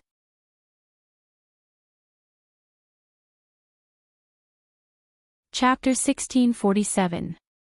When the thousand-faced young master said this, he looked up. His charming eyes were filled with tears, looking very moving. His slender white jade fingers tightly grabbed Ning's clothes as he had a pleading look on his face. Aunt, I'm begging you, please don't chase me away just because I'm flat-chested. If you really don't want Qian anymore, Qian will kill myself here. His expression was firm as he spoke in a resolute voice. At this moment, he even forgot about the pain on his body. His words could be said to be flawless, but it all depended on whether he could gain the trust of this stinky girl Ning. Qian, so it was because of this reason. If you had told me earlier, perhaps I would have had a way to help you solve it. Ning's tense face instantly relaxed as she revealed an expression that was both funny and angry. She reached out to pull the thousand-faced young master up, but her eyes couldn't help looking at his flat chest. She saw that it was as he said, it was as flat as a horse and his chest was as flat as a mirror. She looked at the two steamed buns on the ground and suddenly felt it was very funny. She couldn't help letting out a poochie laugh. She covered the thousand-faced young master's clothes and said with a faint smile, I never thought that you would care so much about being flat-chested. Actually, this isn't a big deal at all. Although it's good to have a full chest, it doesn't mean that you aren't a woman if you don't have a full chest. That elder sister of yours really hurts people. Don't worry, I won't despise you for not having a chest and I won't chase you away because of this. If you don't like it, you don't need to tie these 2 steamed buns around you in the future. Don't you feel that it's heavy and uncomfortable? Hearing Chen Ning's words, the thousand-faced young master's heart filled with joy. The heart that was hanging in his throat instantly fell to the ground. This girl actually believed his words without any doubt. This is great. He could continue to follow this girl in the future to find a good chance to make a move. The tears in his eyes had not dried yet, but he was already smiling like a flower. He said to Chen Ning with a smile, Chen will listen to Aunt, I won't tie these steamed buns around me in the future. As long as Aunt doesn't despise Chen won't care about other people's words or gazes. No matter what they say, Chen won't care. He picked up the steamed bun on the ground and opened the window, throwing it out without any hesitation. Okay, but don't worry, Chen. I will find a way to cure you. Now, you should use the magnet to suck out the poison needles from your body. I will go to the medicine shop to buy the medicine. When I come back, I will decoct the medicine for you. You will no longer feel pain or itch. Chen Ning gave the magnetic stone to the thousand-faced young master and then left the room. The corner of the thousand-faced young master's mouth could not help but reveal a pleased smile. As he used the magnet to suck out the poisonous needles from his body, he grinned and laughed. Ha. He had passed the most difficult hurdle and the road in front of him would be smooth. No matter what he said or did, Chen Ning trusted him and treated him wholeheartedly. Chen Ning, the better you treat this young master, the closer you are to death. This young master can't wait to see what kind of expression you'll have when you fall into this young master's hands and suffer. His smile didn't last long before it was quickly replaced by pain. He fell on the bed and groaned in pain. Chapter 1648. Chen, is it painful or itchy? Quickly, drink this medicine while it's hot. As long as you drink it, you won't feel any pain or itch. Chen Ning's expression and voice were very gentle, giving the thousand-faced young master an indescribable feeling of comfort. Especially when he heard that it wouldn't hurt or itch after drinking it, he immediately grabbed the bowl of medicine and drank it all in one gulp. Chen, do you feel better? This medicine was as Chen Ning said, it was very magical. After drinking it for a while, the thousand-faced young master felt very comfortable, not feeling any pain or itch. This made him trust Chen Ning even more. Very good, this medicine was very effective. This meant that this stinky girl did not see through his identity and did not use poison to harm him. Aunt, your medicine is very effective. Now I don't feel any pain or itch at all. That's good. Speaking of it, it's all my fault, I've made you suffer for so long. At the time, I didn't have the time to aim properly and just threw the hidden weapon without any care. Although it knocked down the bandits, it also affected you, don't you blame me? Chen Ning said in an apologetic voice. The thousand-faced young master shook his head, of course Chen won't blame Aunt. Aunt was trying to save me at the time and if it wasn't for Aunt arriving in time, Chen would have already been insulted by those bandits. Chen is very grateful to Aunt, so how could I blame Aunt? Chen Ning nodded and let out a sigh of relief as she said, that's good. I was afraid you would blame me, so I was worried. The thousand-faced young master's heart was filled with pride, secretly thinking that his acting skills were not bad. In just a few short days, he had managed to trick this clever little girl. She believed everything he said and did not doubt him at all, so it was much easier for him to make a move on her. Chen, after drinking this medicine, do you feel uncomfortable anywhere? Chen Ning looked at him in concern. How could he feel uncomfortable? He did not know how comfortable he was right now.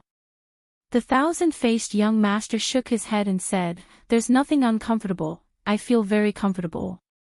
Chen-Ning looked at him and said, "Is it really very comfortable?" "It really is." The word comfortable that the thousand-faced young master was about to say stopped. He unknowingly knit his brows and began to feel a little uncomfortable. This feeling was very strange. It was neither painful nor itchy. He just felt that his chest was swollen and uncomfortable. It was as if something was stirring in his chest and was trying to break out of it. What was going on? The thousand-faced young master could not help but raise his arm and rub his chest. With this rub, that strange feeling came again. It was sore and swollen. "Auntie, my chest hurts." He blurted out. "Uncomfortable. Take off your clothes and take a look." The thousand-faced young master hurriedly pulled open his lapel and lowered his head to look at his chest. With this glance, he was dumbfounded. His mouth was agape as if he had been struck by lightning. "Why is it like this? Why is it like this?" He stared at his chest and couldn't help but cry out.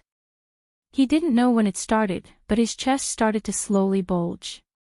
Two small hills rose up, like two unripe peaches. "What is this? What is this?" He cried out in alarm again. Chapter 1649. "Aunt, quickly take a look at me. What kind of illness does Qian have? Why has my chest become like this?" The thousand-faced young master had a look of panic as he suddenly grabbed Chen-Ning's clothes, like he was grabbing onto a life-saving straw. Chen-Ning had a calm expression as she revealed a faint smile and said, "This is my gift to you." "What, you don't like it? Like these two peaches?" The thousand-faced young master almost screamed out.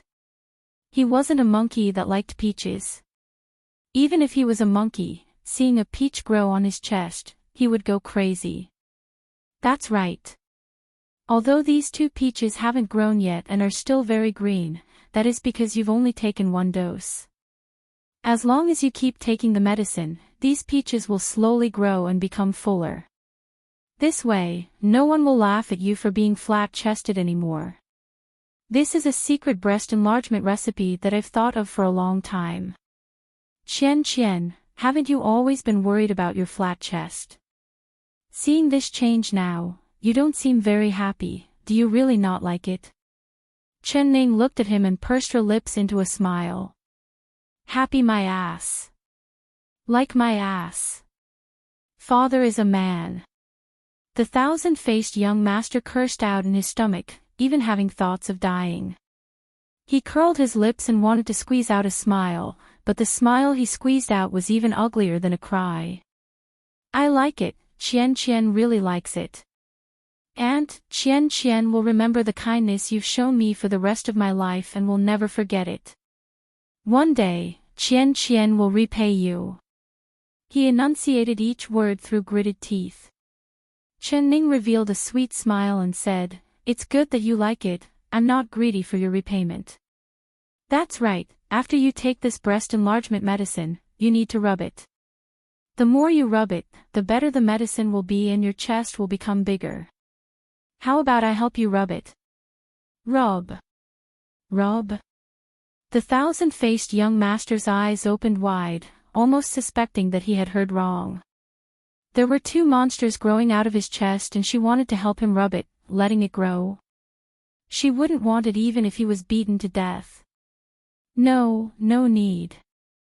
Aunt, there's no need to rub it. Qian is already very good." He could barely maintain a calm voice because he wanted to spit out blood from his hatred. "I think it's better to rub it, otherwise wouldn't it be a waste of the medicine I worked so hard to make? I really don't want it." The thousand-faced young master forcefully shook his head. Chen-Ning's face suddenly turned serious as she said, Qian, you're lying to me." The thousand-faced young master was shocked and quickly said, "Qian qian qian qian qian qian you." Chen Ning gave a snort. "You clearly said your chest wasn't big, but now that there's a way to make it bigger, you keep pushing it away. If this isn't lying to me, then what is it? If you don't like it, then I don't have to waste my energy to help you brew medicine." The thousand-faced young master was dumbfounded and speechless. He was trying to be was he had thought of was he if he was. He was to think. When the other party found out that he had 2 steamed buns on his chest, of all the reasons he could have made up, why did he have to make up such an absurd one? The most absurd thing was that the stinky girl actually believed him and wholeheartedly helped him make his chest bigger. Now that his chest had really become bigger, he wanted to kill himself out of shame.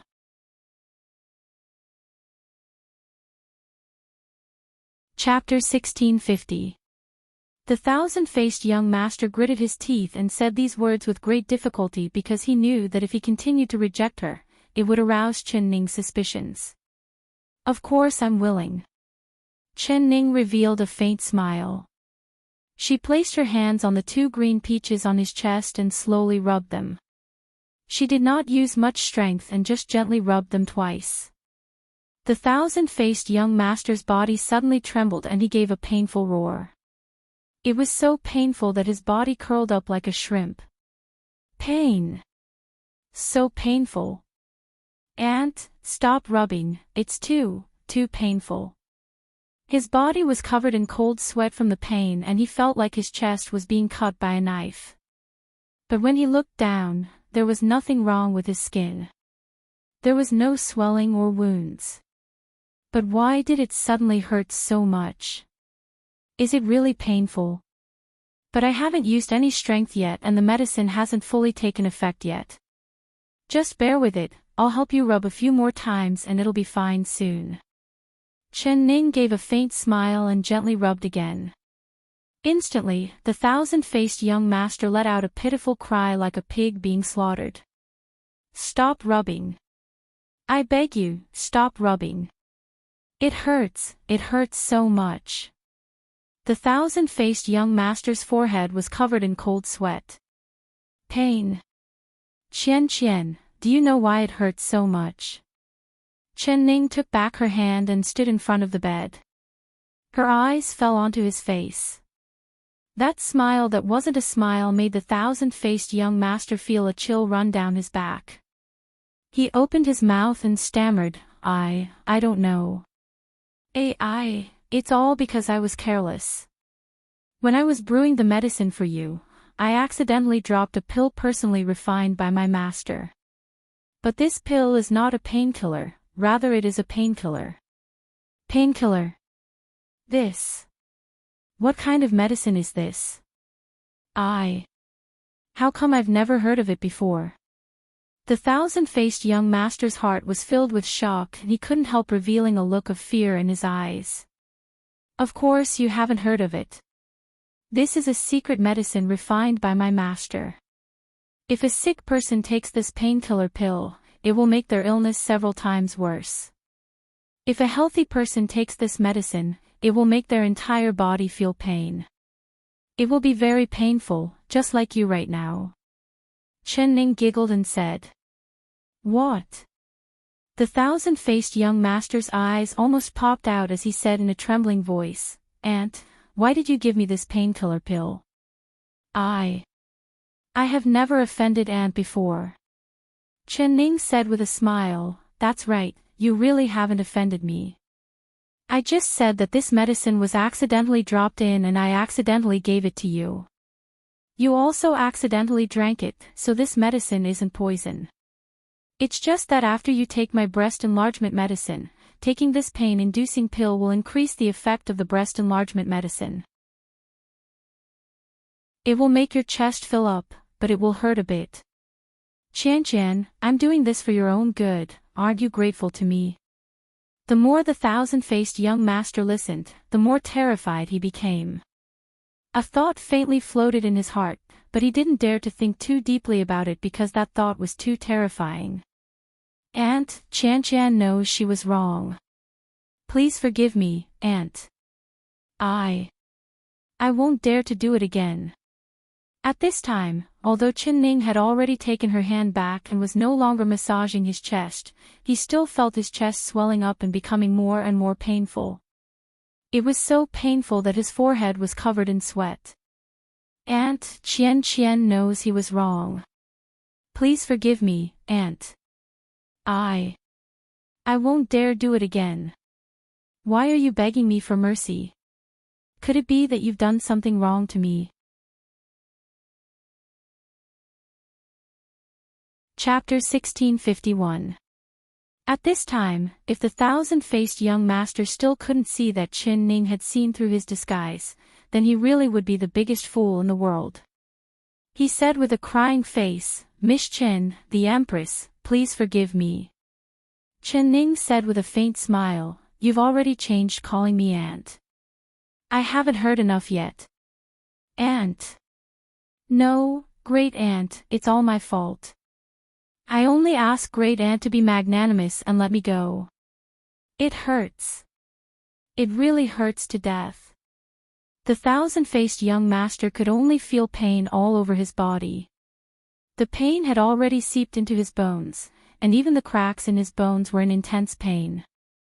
As an assassin, he had suffered all kinds of pain, but he had never thought that there would be a kind of pain that he could not endure. This pain had completely destroyed his will and he couldn't help begging Chen Ning. Great Aunt, I won't dare do it again. As long as you let me go, I will follow Great Aunt's orders. Whatever you want me to do, I will do it. Chen Ning gave a sigh and slowly said, Thousand-faced young master, are you finally not pretending to be a woman? In your heart, do you think that I, Chen Ning, am a fool? Do you think that I can't see through your disguise? The thousand-faced young master was in so much pain that he wanted to die. Hearing her say the words, thousand-faced young master, he knew that his identity had already been seen through by the other side. I am the thousand-faced young master, it's me. I am also the #1 fool in the world, it's all me. As long as Great Aunt gives me the antidote, I will be whatever you say I am. Chen Ning gave a spitting sound, then let me ask you. You disguised yourself as a woman to sneak into the palace and then followed me out of the palace, why is that? The thousand-faced young master did not dare hide anything and just said honestly, it's to kill you. Chen Ning nodded, consider it as you saying the truth. She took out a pill and said, open your mouth. The thousand-faced young master did not dare be stubborn and opened his mouth. Chen Ning threw the pill into his mouth and he swallowed it without any hesitation. Why aren't you afraid that I'll give you a poison pill this time? Chen Ning mocked him. The thousand-faced young master said without any hesitation, I've already been poisoned by you. Even if you give me a poison pill, it's just adding poison to poison. Not bad, you've said the truth again. Chen Ning gave a slight nod with a smile. After the thousand-faced young master took the pill, he felt the pain all over his body slowly decrease. His entire body was soaked in sweat and his clothes were stuck to his body. He let out a sigh of relief, but when he looked down, his eyes fell onto the 2 small hills on his chest. Grand Aunt, please be merciful and take these 2 things away. He pointed at his chest with a sad face. Chen Ning took a look and her lips twitched. She couldn't help wanting to laugh, but then she put on a serious face. You begged for these 2 things. I can only help you make them bigger, but I can't help you make them go away. You can only wait for the effects of the medicine to wear off after 49 days. Only then will it slowly calm down. Before that, I can't do anything. Ning Chin. We still have to wait for 49 days. The thousand-faced young master's face was even more bitter than a bitter gourd. Of course, if you want to keep them for the rest of your life, it's even easier. No. No, no.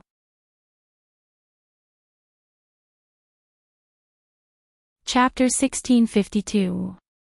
But in these 49 days, you will have to continue pretending to be a woman. But seeing how well you've been pretending, it's quite interesting, hee hee. Chen Ning used her sleeves to cover her lips and began to giggle. Although she was mocking the thousand-faced young master, his heart was filled with joy and his eyes lit up. Great aunt, you mean you're not going to kill me? Chen Ning said with a serious face. Who said I'm not going to kill you? Who exactly are you? Why do you want to kill me? Tell me everything clearly from the beginning to the end. If there's a single lie, I'll make your chest bigger than a steamed bun.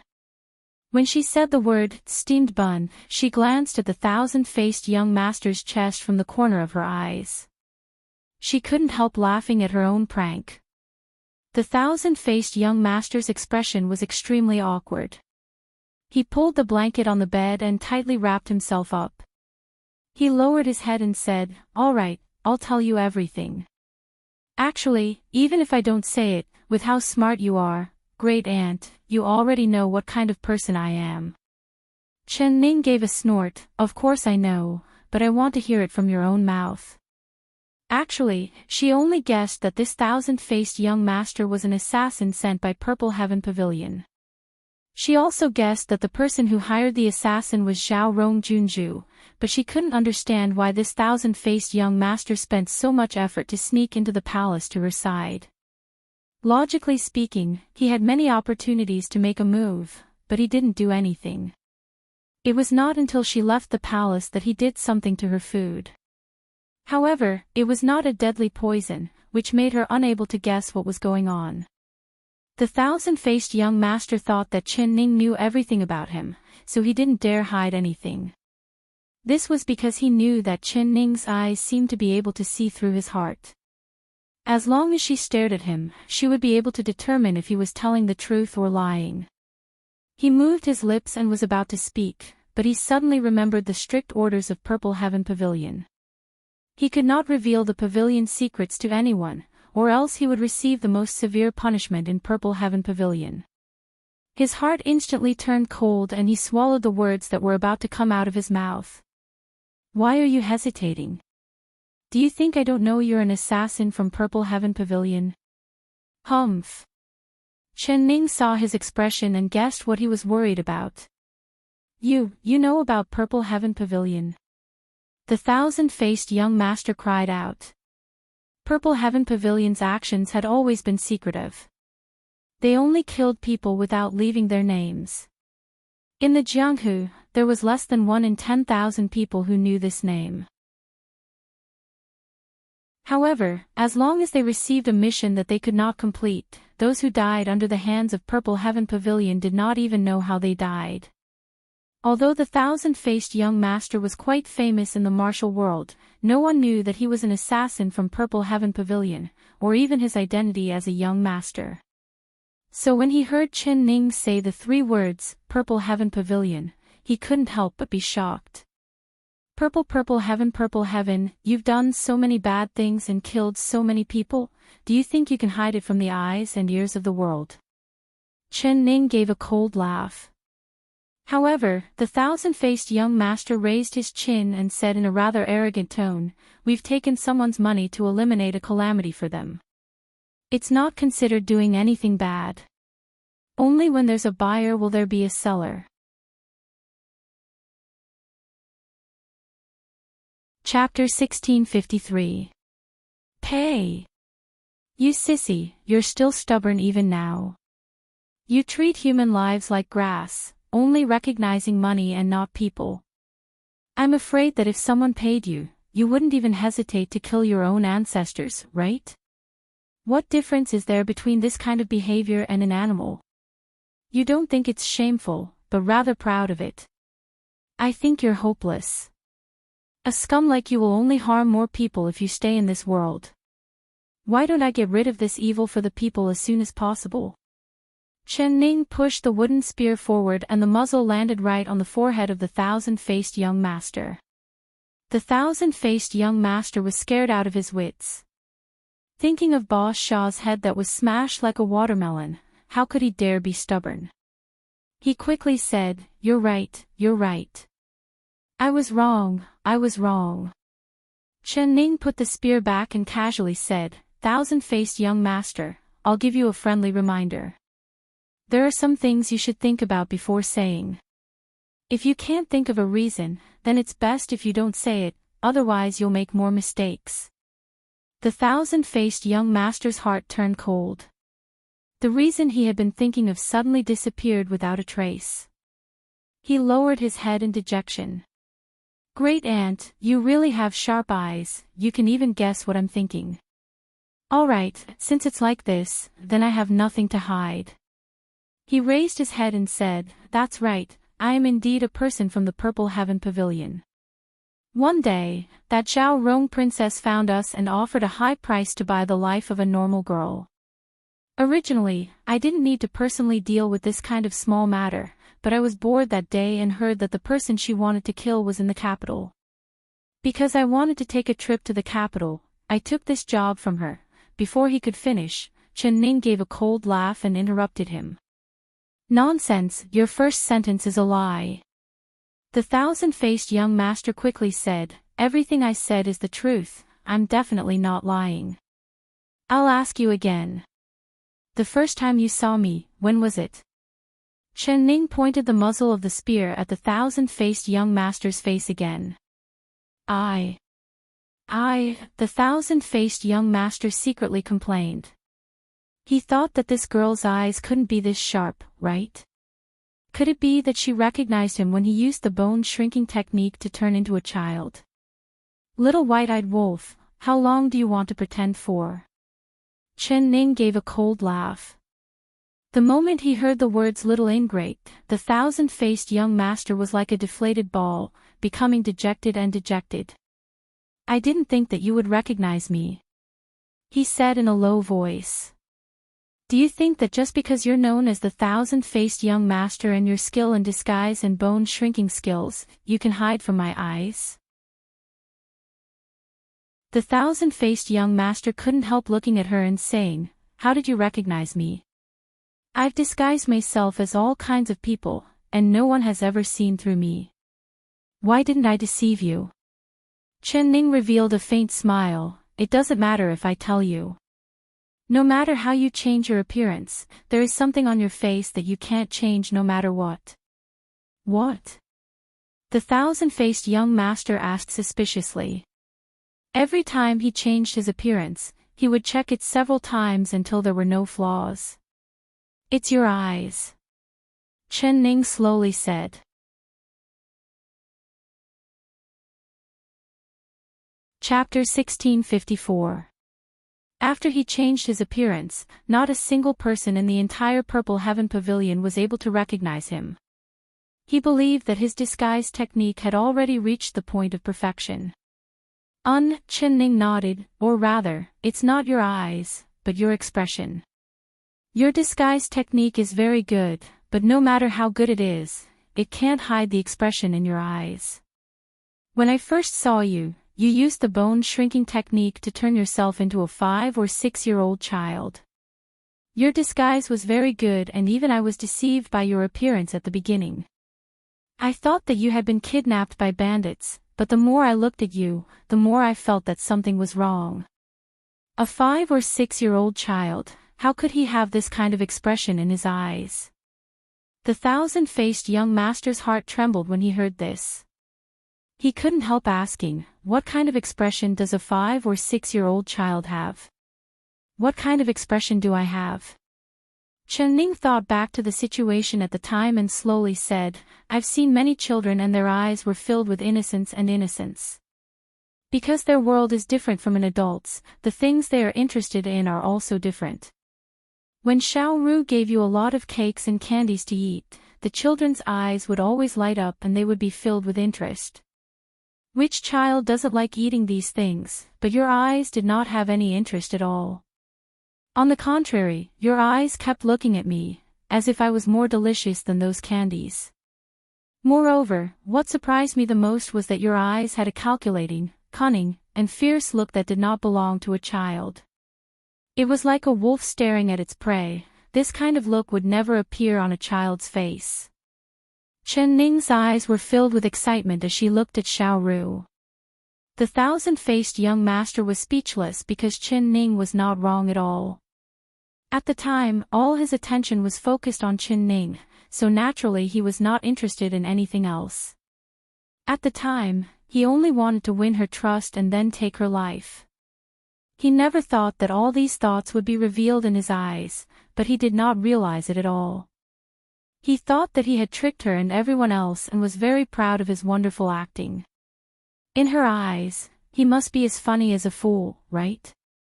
But although I guessed your background at the time, I did not kill you. I left you alive to teach you a lesson.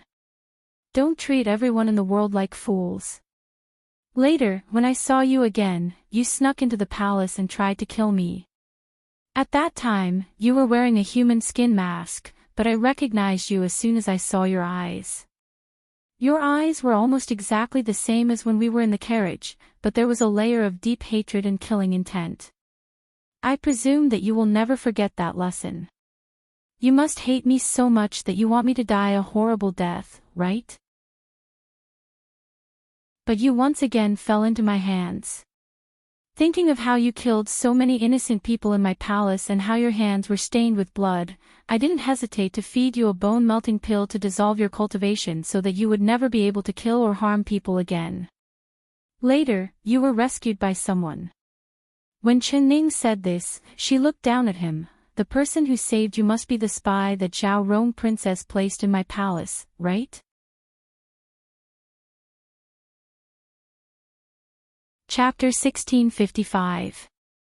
Chen Ning lightly said, as long as I don't die, she won't be able to rest easy. She sent you into the palace because she thought that you would have a chance to make a move once you were by my side, right? Her idea wasn't bad. Even with all my precautions, I never would have thought that a dignified assassin of Purple Heaven Pavilion would turn into a woman. When you were sent into Guan Osprey Palace as a woman, you indeed fooled my eyes again. No one would have thought that the peerless beauty that would make all men fall head over heels for her was actually a man. The thousand-faced young master's face turned red and he awkwardly snorted a few times. I'm a dignified man, how could I be willing to disguise as a woman?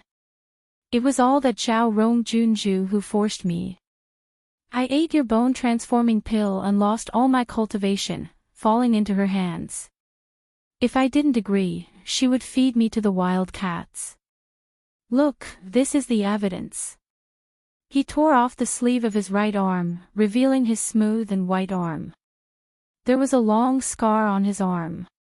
The wound was red and swollen, looking very terrifying. The thousand-faced young master hatefully said, she sprinkled catnip and bramble mustard powder on my body, attracting all the wild cats within several hundred meters. Those cats almost dug out my eyeballs. If I didn't agree, I would have become a delicious meal in the stomachs of those wild cats. Chen Ning glanced at his wound and also felt shocked. However, she said, you reap what you sow, that catnip and bramble mustard powder, weren't you the one who gave them to Zhao Rong Junju? The thousand-faced young master cried out, you. How did you know? Humph, of course I know. Although Zhao Rong Junju is vicious, she's still a girl. No matter how vicious her heart is or how much she hates me, she just wants my life. How could she think of using such a complicated method to harm me? Using poisonous insects, poisons, and crafty plots are exactly what your Purple Heaven Pavilion is good at. So I already knew that behind Zhao Rong Junju, there was a meticulous strategist who was even more vicious than her. He planned everything for her, and that person was you. The thousand-faced young master's expression fluctuated.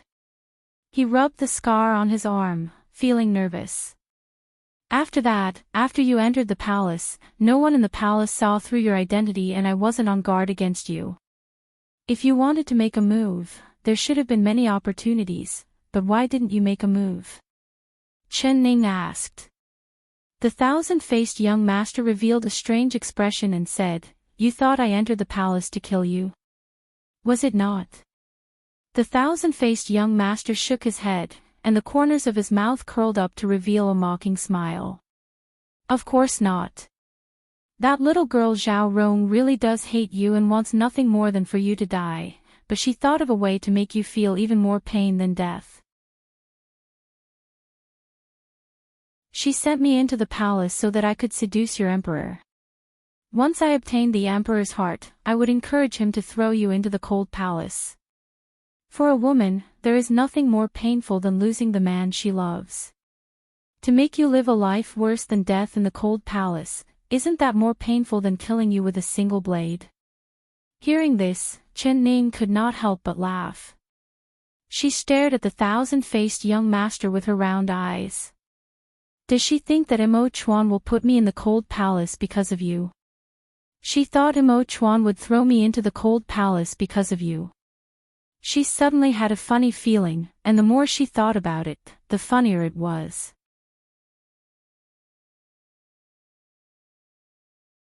Chapter 1656. He gritted his teeth and angrily said, "That emperor husband of yours either doesn't have eyes or his heart is made of stone, humph." After I disguised myself as a woman, Duke Ning's eyes almost popped out of their sockets when he saw me. On the way into the palace, all the guards who saw me stared at me in a daze. Every single one of them looked at me with infatuation. Even those eunuchs who couldn't be considered men couldn't help but sneak a few glances at me. But your emperor husband, he clearly saw me, but he just ignored me. Humph.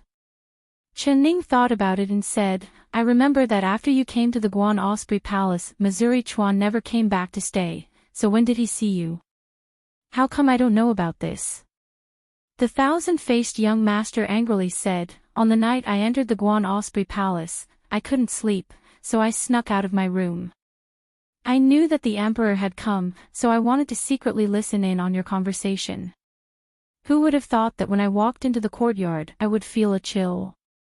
As an assassin, I naturally felt that this chill came from killing intent. I knew that I had been discovered, so I pretended to walk over to the pond to enjoy the moonlight. That night, I had my waist-length hair draped over my shoulders and I was wearing a thin robe, slowly walking under the moonlight. This scene must have been very beautiful, enough to move the hearts of all the men in the world. I quietly stood by the pond, waiting for the hidden man to appear. I was confident that as long as he was a man, he wouldn't be indifferent when he saw me.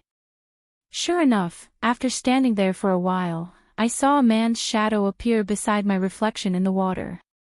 Chen Ning was more and more curious the more she heard. She didn't know about this at all. She didn't ask anything and just rubbed her chin as she listened to the thousand-faced young master speak. From the thousand-faced young master's expression, she could see that everything he said was the truth. The man was dressed in black, and his face was hidden in the darkness. However, he exuded an innate noble aura and dignity that made people want to submit to him the moment they saw him. I immediately knew who the man standing behind me was. He was the reason I came to the palace this time, the young emperor that Zhao Rong princess wanted me to seduce. I was very excited at the time. I never thought that the first night I came here would be such a good opportunity. I had to properly grasp it. That man asked, "Who are you?" I didn't reply and pretended to fall into the pond. I thought that the man would catch me, but even though his eyes were clearly on me, his eyes were cold and emotionless. He just stood there and watched me fall into the pond, not even lifting a finger. When Chen Ning heard this, she let out a poochie laugh. "So you fell in on purpose, then what happened?"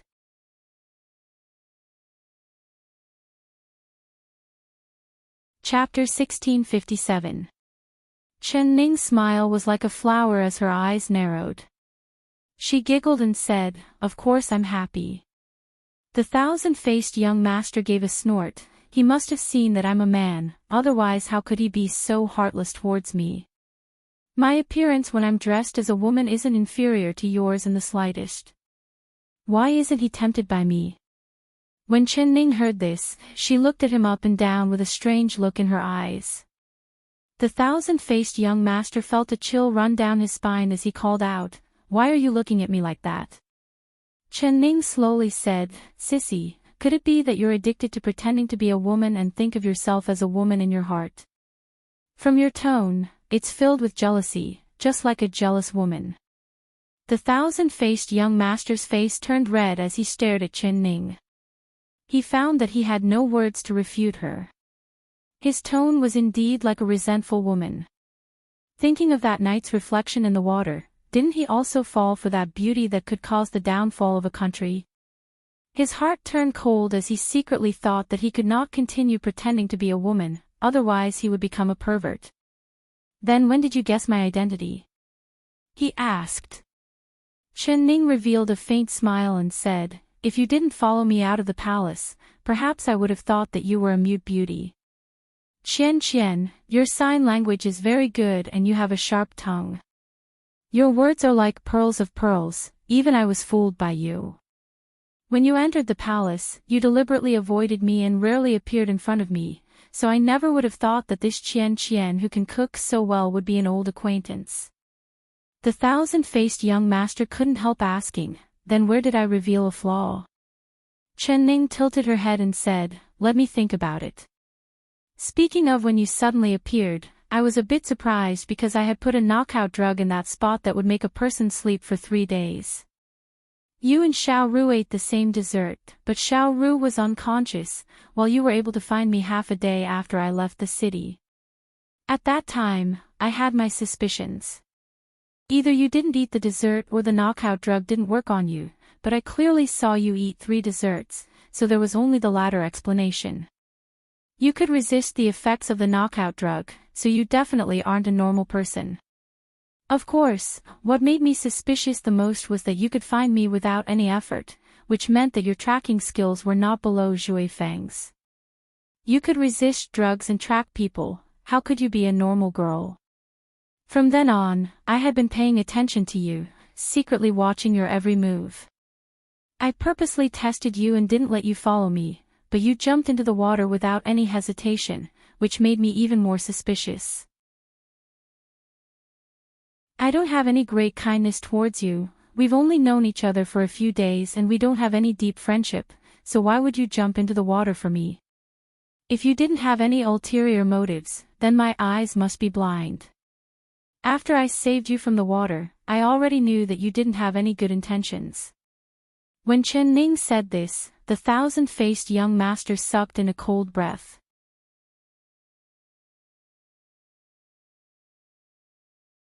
Chapter 1658. Chen Ning calmly said, although I saw through your intentions, I didn't recognize that you were a man dressed as a woman. I didn't think that you would be the assassin that tried to kill me twice because your woman's disguise was too similar. I really saw through your man's identity on the night we stayed in the inn. When we walked into the inn, all the men's eyes were staring at you. Their eyes were filled with admiration and shock, but you just walked past them without even looking at them from the corner of your eyes. At that time, I thought that you were dignified and didn't show any frivolous actions. I even praised you in my heart, but after thinking about it, I felt that this situation wasn't right.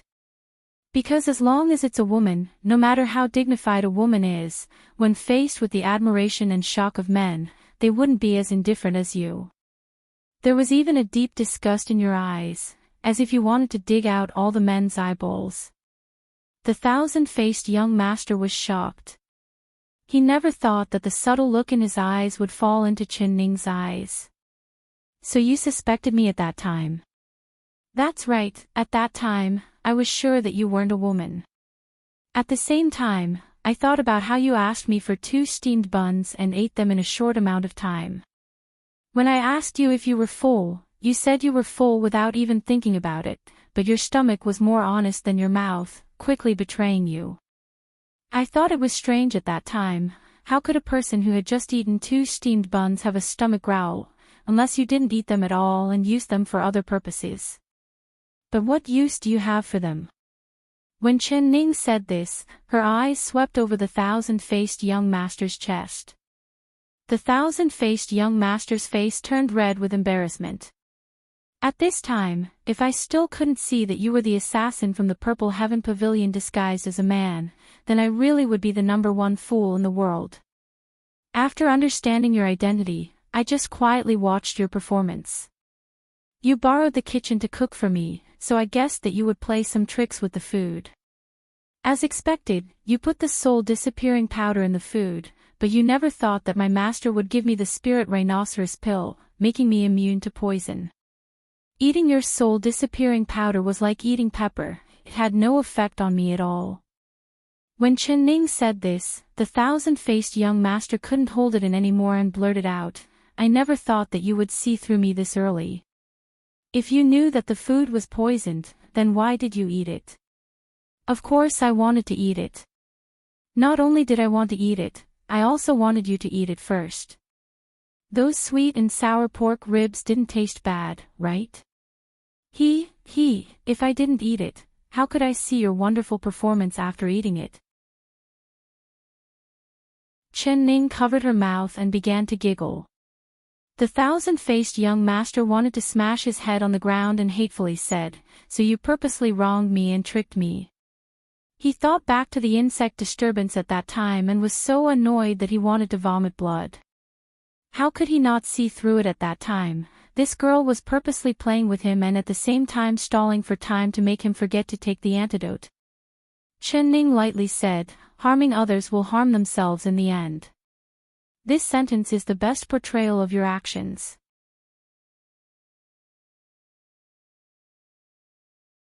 Chapter 1659. Chen Ning revealed a faint smile and said, if I kill you, wouldn't I not be able to see the great show that will follow? Thousand-faced young master, how does it feel to be humiliated by a group of men? The thousand-faced young master's body trembled. He looked at Chen Ning with eyes filled with fear and hatred as he hatefully said, those bandits were lured here by you to harm me. You're wrongly accusing me, I don't have a complicated heart like you. Master always tells me that this heart should be used to think about how to save people and not think of schemes to harm people. I feel that Master's words are very correct. As for those bandits, they weren't lured here by me, but by you. I lured them here. The thousand-faced young master opened his eyes wide in confusion. Of course, when you appeared in the inn of the small city, all the men there had their eyes wide open. In a small town like that, when has a beauty that can cause the downfall of a country like you appeared? This news naturally spread like it had wings. Not to mention that you didn't restrain yourself and even went to borrow the inn's kitchen, showing off your culinary skills, causing all the men to go crazy for you, wanting to take you home. Otherwise, how could we have met bandits not long after we left the city? They clearly heard the news and came specifically for you. Tell me, isn't this considered reaping what you sow? Chen Ning giggled. The thousand-faced young master's mouth opened wide and his eyes almost popped out. He was so annoyed that he wanted to kill himself. That's right, I did reap what I sow, he muttered to himself. Then he fiercely glared at Chen Ning, since you already guessed that something would happen on the road, why didn't you take a detour? Why didn't you warn me? Chen Ning gave a zzz sound and looked at him from the corner of her eyes. Thousand-faced young master, you seem to have forgotten your own identity. You are an assassin that wants to kill me, so why would I kindly warn you? Do you think my head was squeezed by a door? Not to mention that you used catnip and mustard powder to harm me on the road. I'm already being very polite by not sprinkling some insect-luring powder on you to let you have a taste of what Zhao Rong princess suffered. Do you think I would be stupid enough to save my enemy? The thousand-faced young master was flabbergasted and speechless. He also felt that his questioning was unjustifiable, but when he thought of being surrounded by a large group of mountain bandits and being molested, those grown men pressing on top of him and groping all over his body, he wanted to vomit. That was a nightmare that he would never forget for the rest of his life. Then why did you save me in the end? You knew that I wanted to harm you, so why didn't you let those bastards humiliate me to death? Why did you have to pretend to come and save me? The thousand-faced young master screamed. Chen Ning shook her head at him in disapproval. I say, has your heart been eaten by a dog? I saved you and you're blaming me. You have such a heart. Didn't you feel like you didn't have enough fun with me, so you thought of some strange methods to use on me? Seeing me suffer pain, that's why you felt happy. Didn't you feel that you didn't have enough fun with me, so you came up with some strange methods to use on me? You only feel happy when you see me suffer pain and torture. Isn't it all because of you that I've become a monster that's neither male nor female?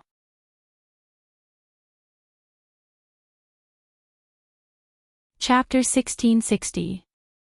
Chen-Ning looked at him and softly said, "What you said isn't wrong. I didn't have any good intentions towards you. I just thought that letting you die like this would be letting you off easy.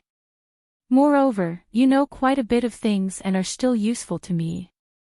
Adding in the fact that those bandits are robbing people and taking advantage of the situation, they aren't good people, so I saved you from the hands of those bandits. If you want to die, I won't stop you. There's a bag of poison here and as long as you eat it, you'll bleed from all 7 orifices and your intestines will be pierced. You won't be able to die again." She threw the bag of powder in front of the thousand-faced young master. "Eat it. When you die, I'll buy a thin coffin to bury you in. Although you've killed countless people in your life and committed countless sins, I'm a kind-hearted person. I won't let you die without a burial." The thousand-faced young master stared at the bag of powder on the ground and slowly reached out. He suddenly grabbed the bag of powder and threw it out the window. He angrily shouted, "A bad life is better than a good death. Why do I have to die? Why do I have to let you see me become a joke? Who knows what you'll do to me after I die? Who knows if you'll really bury me or if you'll strip me naked and hang me on the city gates, letting everyone see this monster that's neither male nor female? Humph, father won't fall for your tricks. If you want me to die, then father won't die." The thousand-faced young master was kneeling on the ground, but he suddenly stood up at this time and glared at Chen-Ning. His sudden stubbornness was outside of Chen-Ning's expectations. She looked at the thousand-faced young master, but she wasn't angry. With a faint smile, she said, "Good, now I've seen a bit of courage. If you continue to kneel in front of me and cry, I'll really regret saving your life. I hate slugs that only know how to kowtow to beg for mercy, soft eggs." The thousand-faced young master jumped up like a cat whose tail had been stepped on. His hands clenched into fists as he viciously said, "Who are you calling slugs? Who are you calling a soft egg?" Chen-Ning said with a smile, "You're very good like this, you have the courage of a man. I need this kind of courage, not bad, I'm very satisfied. Say it, what do you want me to do for you to cure this strange disease of mine?" The thousand-faced young master coldly said. The reason why he was suddenly filled with confidence was because he understood that the other side already knew his trump card, but they didn't take his life. It was because he was still useful. If he was useless, how could he live until now? Chen-Ning tilted her head at him, but she didn't say anything. The thousand-faced young master sneered, "That damned girl Zhao Rong has taken a fancy to my disguise technique, taken a fancy to my seductive methods, but what have you taken a fancy to this young master? There's no harm in telling you the truth. This young master knows a lot of things, such as disguising, making poison, poisoning, tracking, ambushing, killing, arson, and even cooking. You've picked up a treasure for someone as capable as this young master to help you." Chen-Ning laughed, Chen-Ning with him. "What do you mean?" The thousand-faced young master frowned. Chen-Ning giggled and said, "If your zodiac wasn't a mouse, how could you stand on the scales and praise yourself?"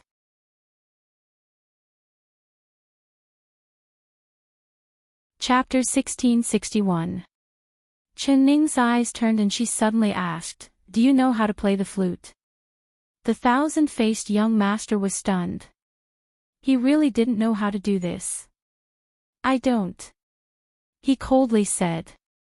"Then do you know how to sing?" "I don't." His face sunk and he became even more annoyed. Did this girl think she was a brothel girl from the Cheen Club? You don't know this and you don't know that. You actually have the nerve to brag. Chen Ning curled her lips in disdain. The thousand-faced young master's face turned red as he said, "These aren't proper skills. I am a man, how could I learn these lowly things?" Chen Ning said in a sarcastic voice, "Playing the flute and singing can cultivate one's mind and make one happy. These aren't proper skills. Are the things you know considered proper skills? Tell me, what kind of skills do you have? Disguise, poison, sneak attack, murder, arson." She counted with her fingers. "Pay, which one of these isn't a skill to harm people? You actually have the face to say it." The thousand-faced young master was rendered speechless by her, and his chest heaved with anger. After a while, he gritted his teeth and said, "All right, since you don't even think much of what I know, then tell me, what kind of ability do you want me to have?" Chen Ning tilted her head and thought about it. "You don't know how to play the flute and sing, but you should know how to play the zither, right? Play the zither." The thousand-faced young master was stunned and then he reluctantly nodded, "I know a bit." When he was in the Purple Heaven Pavilion, the pavilion master had taught him how to play the zither, but he was too engrossed in learning martial arts and assassination techniques, so he didn't pay much attention to this kind of skill. After learning for less than a month, he could barely play a tune. After that, he didn't want to waste any more time on something as trivial as playing the zither. Although the Purple Heaven Pavilion master played the zither well, he didn't know much about it. "Woo, as long as you know how to play it." "Not bad, I want skills like yours." Chen Ning clapped her hands and revealed a very bright smile. The thousand-faced young master looked at her suspiciously. No matter how hard he racked his brains, he couldn't figure it out. He was proficient in so many skills, yet she didn't fancy any of them. Yet, she just had to want this skill that couldn't be any worse. What medicine was this girl selling in her gourd? He knew that comparing his heart to Chen Ning's was like comparing the heavens to the earth.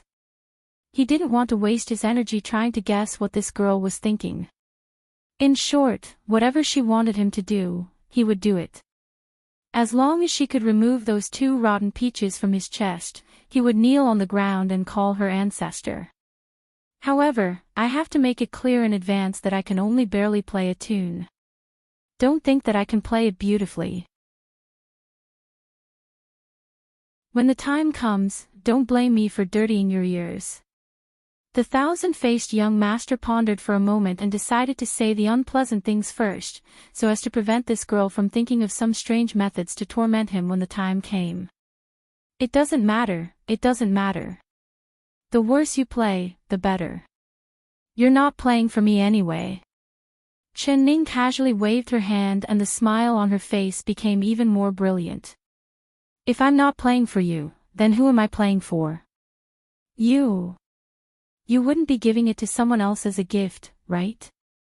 If you want me to dress up as a girl to seduce men, I swear I won't do it." The thousand-faced young master's face changed.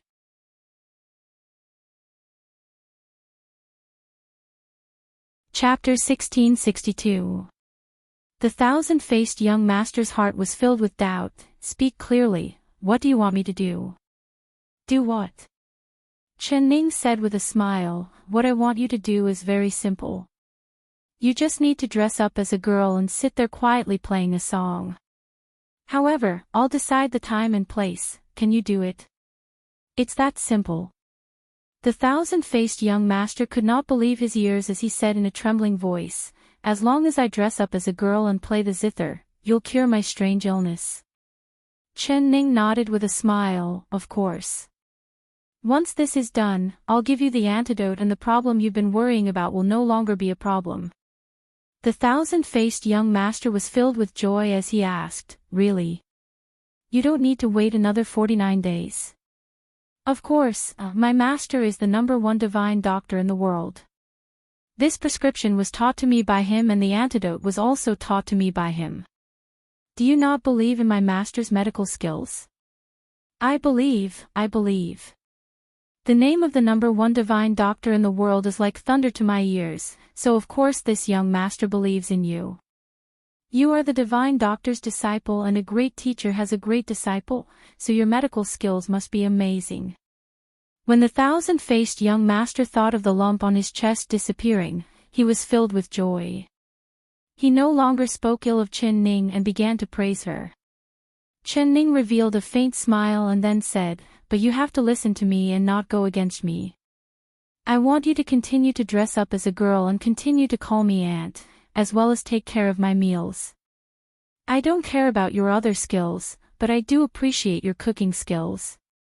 You know that I've taken the spirit rhinoceros pill, so whatever tricks you play in my food are useless against me.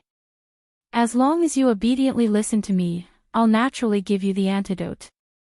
The thousand-faced young master repeatedly promised, "No problem, aunt can be assured. Qian will do my best to serve aunt. I will cook many dishes and will definitely satisfy aunt. All right, then it's settled. You should sleep early and we'll leave tomorrow morning." After Chen Ning said this, she waved her sleeves and left without looking back. The thousand-faced young master watched her back disappear through the door, and his heart was filled with an indescribable feeling. In terms of age, he was nearly 10 years older than her. In terms of experience, he could be considered an assassin who had been in the world for 10 years. Compared to this little girl who was still wet behind the ears, his experience was many times deeper. However, he had fallen into the hands of this little girl. He was being played around in the palm of her hand without any strength to resist. Forget it, he would admit defeat this time.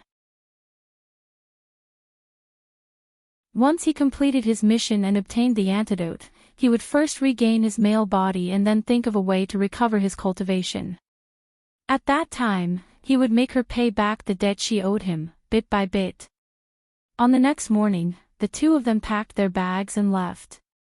The thousand-faced young master was still disguised as a girl. Because he needed to hurry, he was wearing a simple dress. In order to please Chen Ning, he even wore the peachwood hairpin she had given him, but he did not need to tie a steamed bun in front of his chest. After a night, his chest had become a bit bigger and more curvaceous. He looked down at the two small hills and wanted to spit out blood, but he didn't know whether to laugh or cry. It was a good thing that Chen Ning did not notice his awkward expression.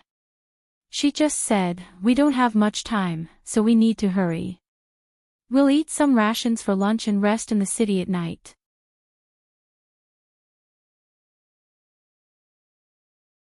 Chapter 1663. Chen Ning thought of the battle and urged the horse forward. Who would have thought that after running for a while, she would hear the complaints of the thousand-faced young master behind her. "What's wrong?" Chen Ning turned around. As a respected Purple Heaven Pavilion assassin, even if you don't have any martial arts, you are still a man. You can't take it after riding a horse for a while. You wouldn't really think of yourself as a woman, right? Her voice was filled with sarcasm as she pulled on the horse's reins, slowing the horse down a bit. The thousand-faced young master's forehead was covered in sweat. He held the reins with one hand and held his chest with the other as he complained, I feel uncomfortable. This place is too heavy. Once the horse runs, this place will shake.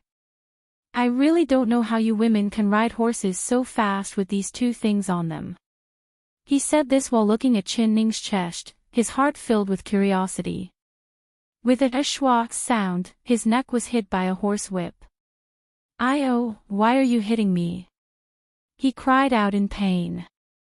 Chen Ning's face sunk as she said, "If your eyes aren't honest, then there's no point in keeping them on your face."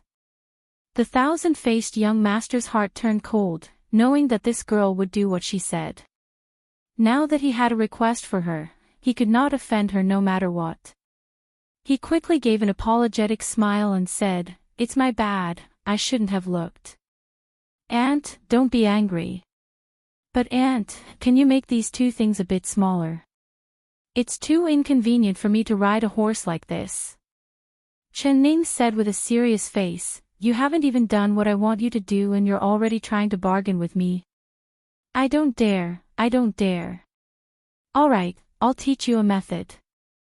Wrap the cloth around your chest tightly and you won't feel any bumps when riding a horse." Chen Ning rolled her eyes at him and whipped the horse's butt. The horse raised its 4 hooves and ran like it was flying. In the blink of an eye, it had left the 1,000-faced young master far behind.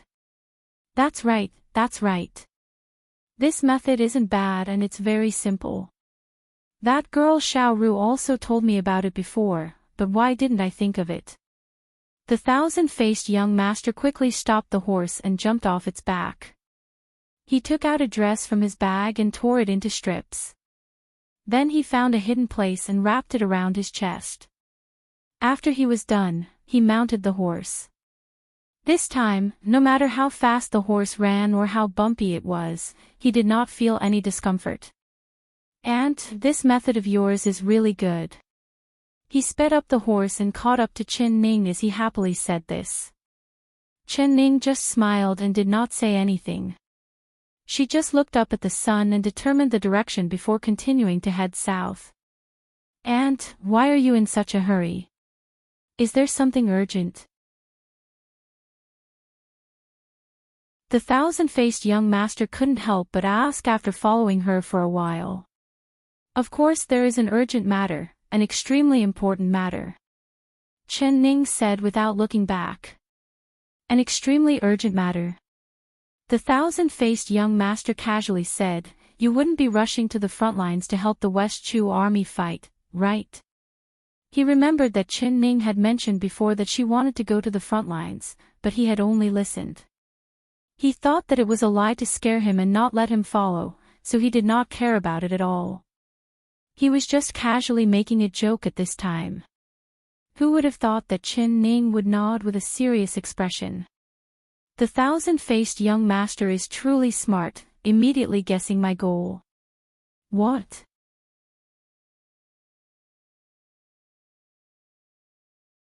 Chapter 1664. That's right, of course it's true. When have I ever joked with you? Chen Ning looked back at him from her horse's back. The 1,000-faced young master felt like his entire body was in trouble. He felt like if he wasn't crazy, then Chen Ning was crazy. Did she think she had lived too long? She wanted to die, but he didn't. He hadn't lived long enough. I'm not going. He suddenly stopped his horse. You're not going. Chen Ning also stopped her horse. She looked back at him and furrowed her brows. You aren't afraid, are you? I'm not afraid.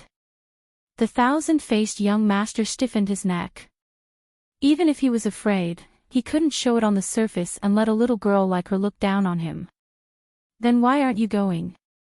Chen Ning asked. Because I don't want to die. He blurted out. Die? Who said you're going to die? The 1,000-faced young master coldly snorted. You think I don't know? The army of the South Yu has already broken through the southern gate. Your emperor husband has sent 3 groups of reinforcements to Shuanglu City. He originally thought that Shuanglu City would be impregnable, but he didn't think that the army of the South Yu would be able to take down Shuanglu City in less than a day and utterly defeat his 3 groups of reinforcements. Now, the army of the South Yu is heading straight for Yuezhou City. I also heard that the general that the South Yu sent this time is their second prince, Ta Baozhang. His title is Ping Shi Jun Wang, meaning that he wants to sweep West Chu. This Ta Baozhang is cruel and bloodthirsty. It's said that any city he takes down will be massacred. If the Southern Pass and Shuanglu City fall into his hands, everyone in the city will probably die. Also, the South Yu army has been like a hot knife through butter. They have never lost a battle and are unstoppable. If people block their way, they kill them. If Buddha blocks their way, they kill Buddha. Their momentum is at its peak and taking down Yuezhou can be said to be effortless. If you go now, if you aren't going to die, then what are you? You want to die, but I don't. When Chen Ning heard his words, she raised her brows. I didn't think you would know so many things.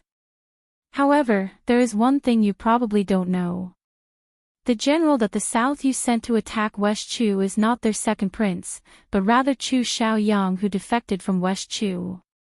The thousand-faced young master was slightly startled, then he said, Of course I know, but that Chu Xiaoyang is just a prince with a different surname who surrendered.